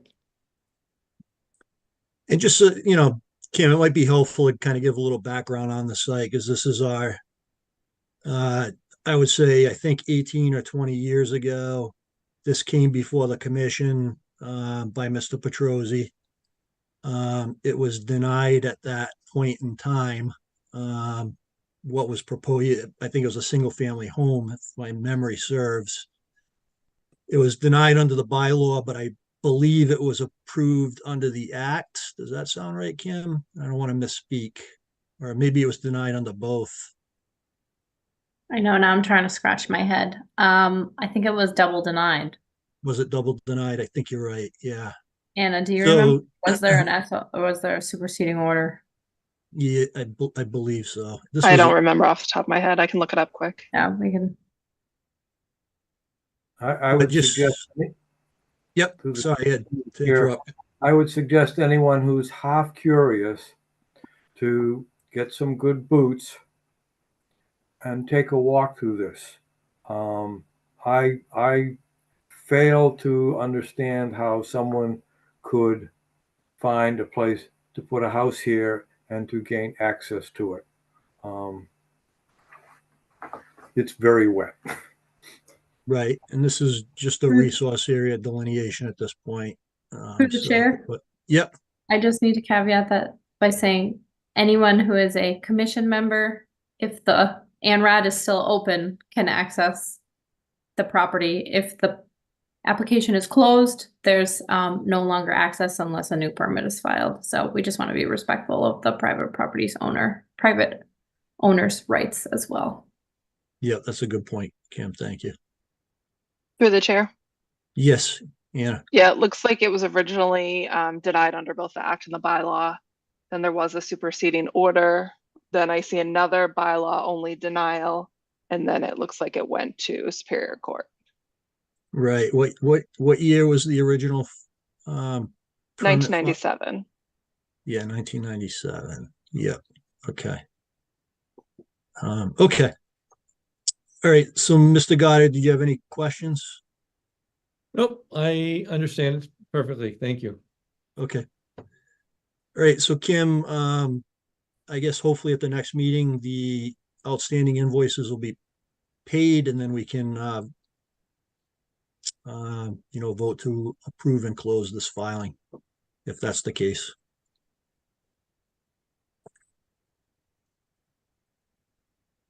Yeah.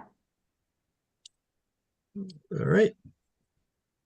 Okay, so if I can get a motion to continue the abbreviated notice of resource area delineation to May 21st.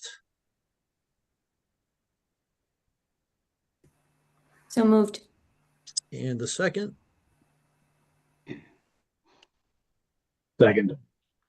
and we'll do the roll call. Melissa, Aye. Janine, Aye. Matt, Aye. Ed, Aye. and I'm an aye. Okay. All right, thank you, Mr. Goddard. Thank you all. Have a good night. You too. And I think with that, Kim, unless you have anything else, that's a wrap for the evening.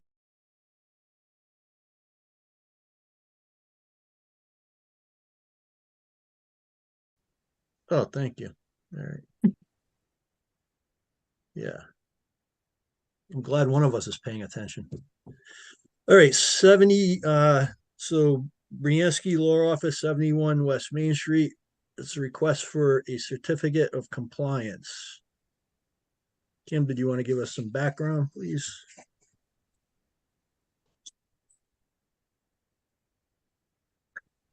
So let me pull up the as-built. Hang on.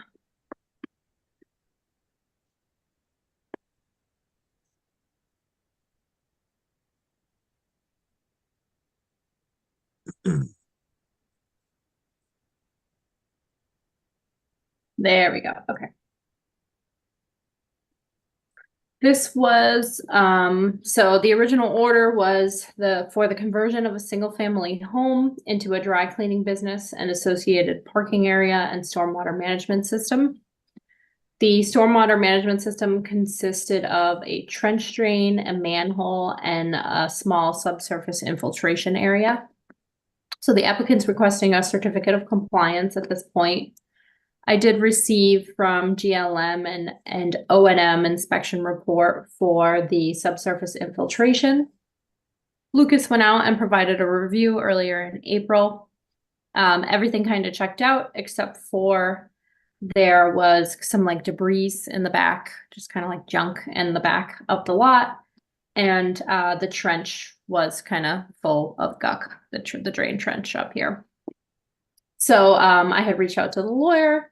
The lawyer coordinated, got the debris pulled out of the buffer zone in the woods and also the trench cleaned of junk. So they provided photos of those two actions being taken. So at this point, unless Joe has anything else to add to it, my recommendation is to issue the certificate of compliance and to carry those special conditions that are listed in perpetuity.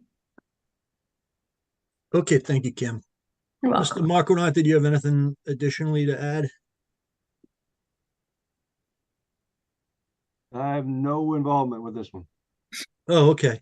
Joe Orzell, sorry. Joe Orzell, did you have anything don't else? have any, yeah, I don't have anything to add beyond what Kim had mentioned. Okay. All right. Great. Any questions or comments from the commission? Questions or comments from the public? If I can get a motion to issue the certificate of compliance for 71 West Main Street, please. For the signature page, please. And to have Kim sign on behalf of the members present. That's what happens when you get old, you get forgetful. I'll make that motion. In a second. Second. And we'll do the roll call. Melissa, Aye. Janine, Aye. Ed, First, I'm gonna make a comment, Jeff. You have no idea what it means to get old, but I will say aye. thanks, Ed. Matt, Aye. and I'm an aye. All right. Okay, so last but not least, H Long Corp, 109 Winter Street. This is a request for a 2-year extension permit. Kim, did you want to give us a little bit of background on this one, please? Sure, here comes the plans. Let's see. Okay.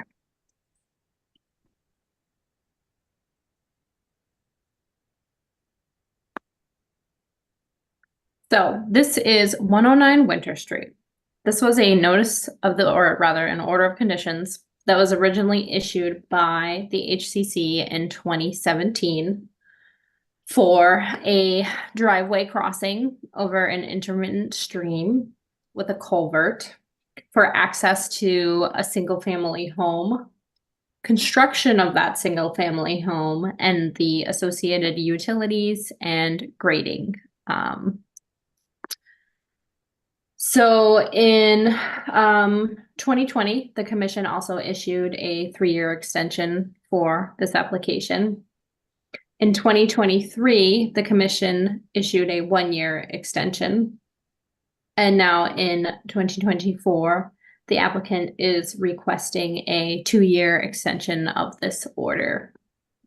I did meet, they have obtained a contractor, and I did meet with the contractor on site probably last week. There is a number of items that they now need to address. The site is subject to the town's local stormwater regulations because it disturbs a little over an acre. So they need to obtain the stormwater management permit from planning board. We needed an updated SWIP. The site has since been granted an A&R, so it's been broken up into 2 separate lots. So we might have some easement questions about the, the replication might be kind of on a different lot at this point. Joe might be able to comment on that. But yeah, I think that's essentially the summary. A lot of the flagging is missing as well, Kim, correct? Yeah, I know the applicant is working on refreshing that as well. Yeah. Okay. So,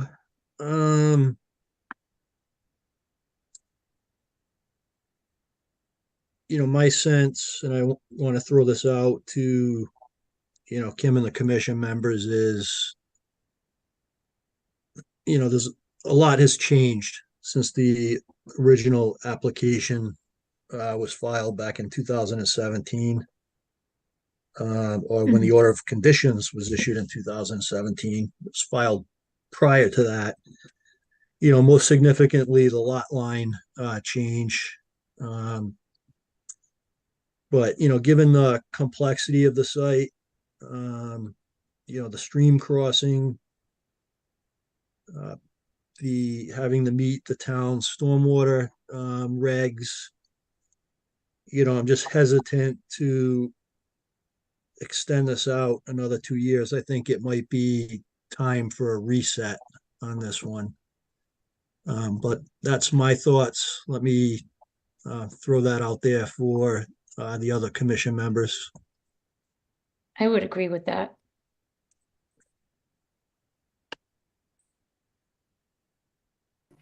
I would agree with that.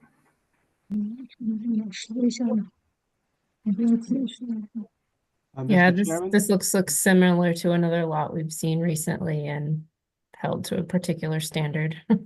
Yeah. Yeah. Yes, Mr. Marconaut, did you have We have only become involved with this as of late. It was mostly related to the boundary line, definition of the boundary line and the change in the lot line that you mentioned a moment ago. So I reached out to Dan McIntyre, who did the permitting for this back in 2017, and he shares the same opinion that I have, that there was a general policy for applicants, given that the town wetlands protection bylaw and the wetlands protection at the state level, the stormwater handbook, all the guidelines that they produce are very similar. So an applicant, if they had wetlands issues, would seek review of the stormwater with the commission. If it was more related to subdivision and wholesale development, then that review would sit with the planning board. And Dan did produce a stormwater analysis for the site, talked about flows site-wide through the culvert, attenuation for those flows, mitigation for erosion control, the incorporation of LID techniques. So in the file is stormwater analysis done at that time for the project. The policy seems to have morphed into more of a concurrent review by both groups. But I just didn't want anyone to get the impression that this was never analyzed, thoughts were never given to how stormwater would impact the surrounding area based on site activities. That's all. when was that analysis done? Mr. Marconaut? 2017, I saw back and forth between Beta Group and Dan back in March of 17, coordinated by Don McAdam. So Yeah, so I mean, 2017 was, 7 years ago. Oh, understood completely. It's just Yeah. I didn't want anybody to get the impression that no analysis ever took place. Okay, okay, got it. Thank you. Hi everyone. My name is Steven. I'm the son of Sally and Frank. Yes. Good evening, I'm sir. helping them out today. My mom, she has anxiety and heart palpitations, so I want to alleviate as much pressure off of her as I possibly can. So to give some background, we delayed this project this long, mostly due to financial difficulties. We underestimated how much the culvert cost, and after that, after we amassed enough money, COVID came along, and my dad, he's a home contractor, so naturally he was out of work for a few years. And after COVID, the cost of labor and materials skyrocketed, and so again we didn't have enough. But now we finally have enough, and we're ready to go. We have an architect building on a design of the house, and yeah, and we're very hopeful to get this started. We have already hired the contractor. The contractor has already started the job.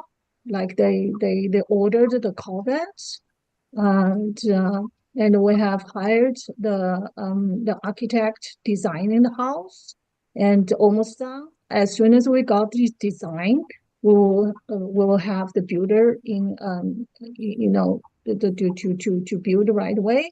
And we really hope we can come to start the job and complete the job as soon as possible. But please understand, there are always something that take unexpected turning in your life. You cannot control it, but we hired the contractor.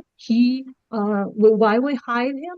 Because we know they know the conservation land very well, because they told us the owner of the father is the conservation committee themselves, so they have a lot of experience dealing with the the wetland and the conservation land.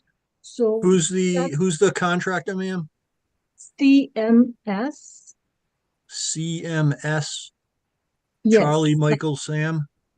CMS INC, Yeah, okay. yeah. That's Pat Morrow's group out of Marlboro. Which group is it? Pat Morrow. They've Pat been around Morrow. as long as I've been in this game, so. Yeah, they know a lot about the wetland Yeah. the conservation line. That's one of the most reason we hire them. We really want to do things right to make sure that everything is right and to work efficiently and can understand that although we as homeowner the knowledge we have is limited, but we Mhm. hire the best people to deal the problem if there is a problem for us to make sure the work will be in fully compliance. So that's why we hire the best. Joe is the best. Yep, Mr. Marcodon is one of the best for sure. Yeah. So a couple questions for you. Why was the lot subdivided? What was the Because purpose of that? we want to keep the old house. We want Okay, to keep the house there. If we don't subdivide, the house has to be demolished. got it. Okay. And then my second question is, you mentioned that you have an architect doing the design of the house. Yes. I mean, do you anticipate, so you have a proposed kind of footprint here on the plan. Is it going to, in a driveway kind of design, the location of the driveway? Do you foresee that changing at all, getting smaller, or, is it gonna be, from most intents and purposes, gonna be consistent with what's shown on the plan here? It will be smaller. It will be smaller because the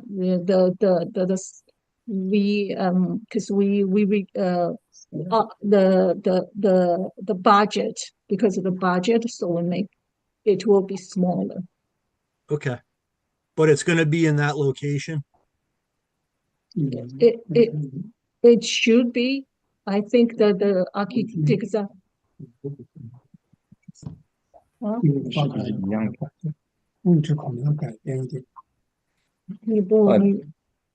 There could be small changes. Yeah, because it's a smaller. Yeah, no, I got it. Okay. Yeah. But I guess the question is it gonna be located where it's shown on the plan here? Or, because, we want to make sure that what you're putting in is going to be consistent with what has been approved at the site. So if there's going to be changes to the location of the house, changes to the location of the driveway, a shifting of the house, that may, you'll need to come before the commission if any of that's going to change from what's shown here on the plan. So I guess what I'm saying is I'm leaning towards, Kim, I want to defer to you on this, and the other commission members, obviously, but yeah, I kind of understand and can empathize, if they had financial challenges, why it was getting pushed. And I guess if, we have, if the applicants can assure us that, the design change is going to be consistent with what we're seeing on the plan here, then I'm kind of leaning towards maybe, allowing the 1-year extension. I mean, how do you feel about that, Kim? I have, I guess, 2 questions and concerns. My first one is, what is going to happen with the driveway? Is the driveway to access the existing house, is that configuration going to change? Because that's also in the buffer zone. I think that I'm not sure that the common drive is allowed to stay.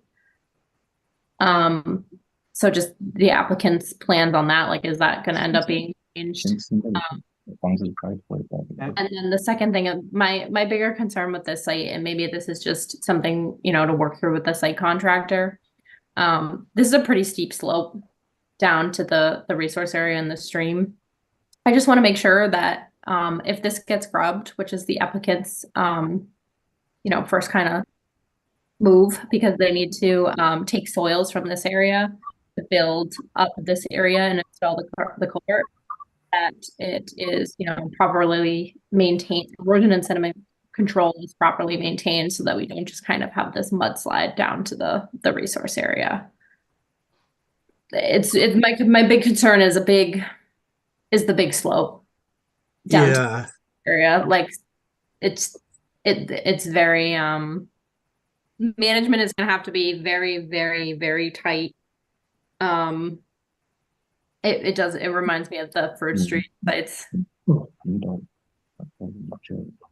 I mean, Kim, have you met with the contractor out here? I have, yeah. And have they provided, you know, this is kind of outside the purview of the commission, but, you know,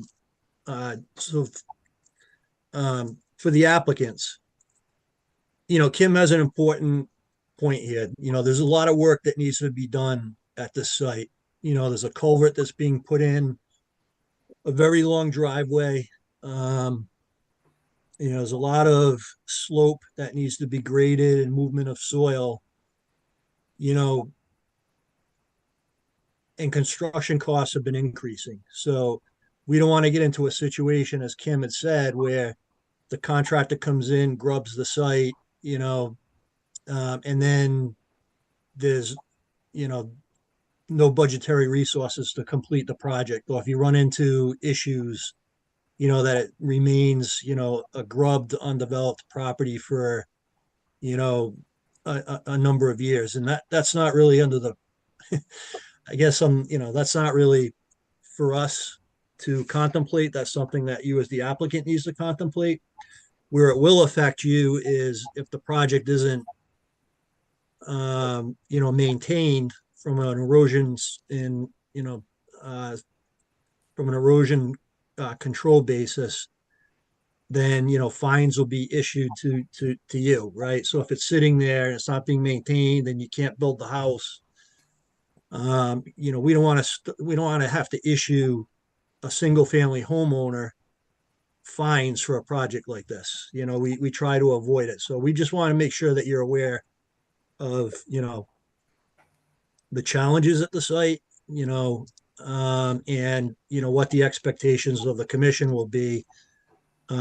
When the contractor goes out there and the work starts, you know, it needs to keep moving along and the site needs to be stabilized and maintained.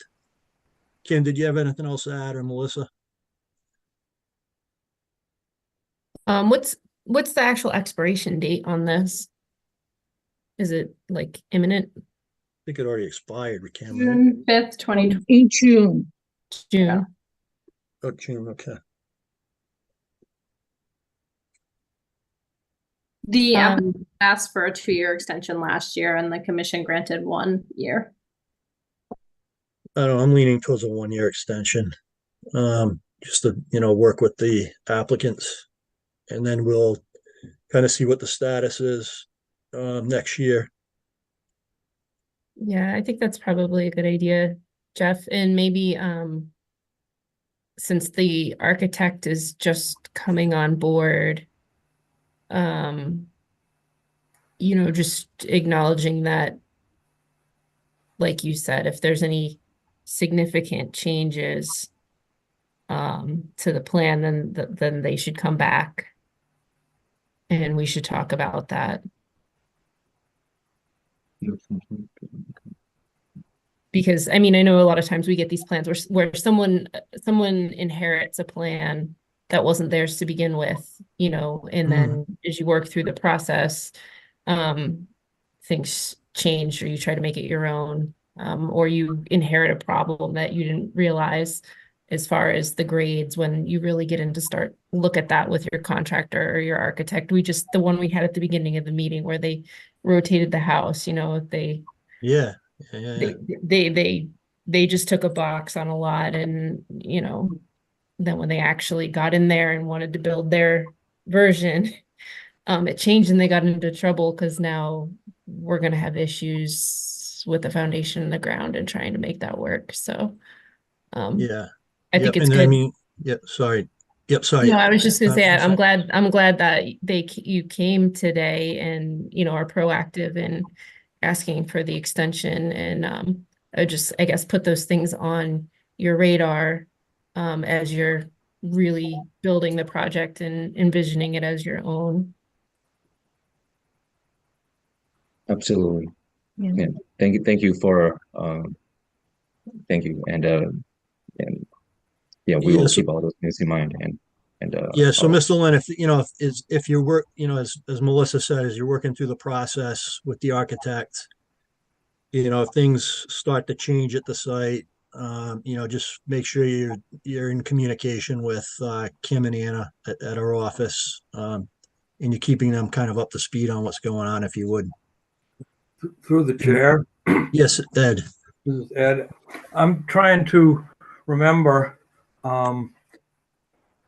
about the stream crossing and exactly what we agreed to for that at the time. And then if we did not grant the extension, would that be an opportunity for us to relook at that stream crossing if we thought that what we know today would cause us to do something differently than what we agreed to then? I think it was just a box culvert, and It was I thought I heard Mr. Lynn say the contract already ordered it. I heard that. I don't think there's an opportunity to go back and change it, Ed, if they already ordered it. Was it a box culvert, Kim? It's a bottomless culvert. Bottomless. Okay. Natural substrate at the bottom. So kind of in line with where the commission seems to be, their mindset currently. Okay. I'm happy.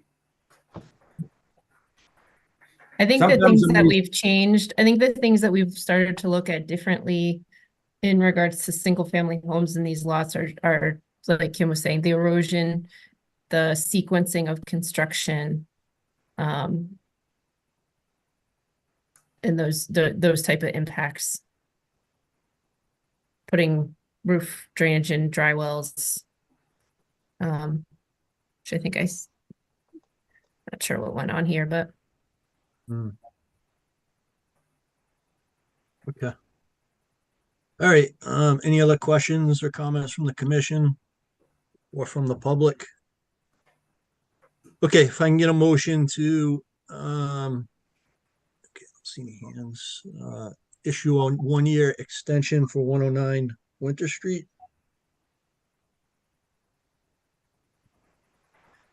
I'll make that motion. And a second. Through the chair. And to have Kim sign on behalf of the members present. Anna. I will second. And we'll do the roll call. Melissa. Aye. Janine. Aye. Matt. Aye. Ed. Aye. And I'm an aye. That site plan looks like a goldfish. Have a profile of a goldfish. Thank you very much. Okay, Thank you're you welcome, very- folks. Yep, just keep us, as we said, keep Kim and Anna up to speed on progress with the architect, and let them know if anything changes substantively. Yeah. Our contractor has already promised us that they will make sure everything will be doing correctly and right according, by the rules, by the regulations. They have already promised us. Okay, well, good luck. Don't always believe everything the contractors tell you. I will say that. But this seems very good guys. They seem very good. They're all good guys. Too nice. Especially when they're trying to get away with something. But, thank you all for taking the time. Yep, thank you. Have a good evening. Thank you. Good night. Good night. Okay, Kim, is that it? That's it this time. All right, that wasn't too bad. 9:20. Okay, a motion to adjourn So moved. and a second, Second. and we'll do the roll call. Melissa, Aye. Janine, Aye. Matt, Aye. Ed, Aye. and I'm an aye. All right, have a great night, everyone. Thank you. Good night, You everyone. too. I Bye.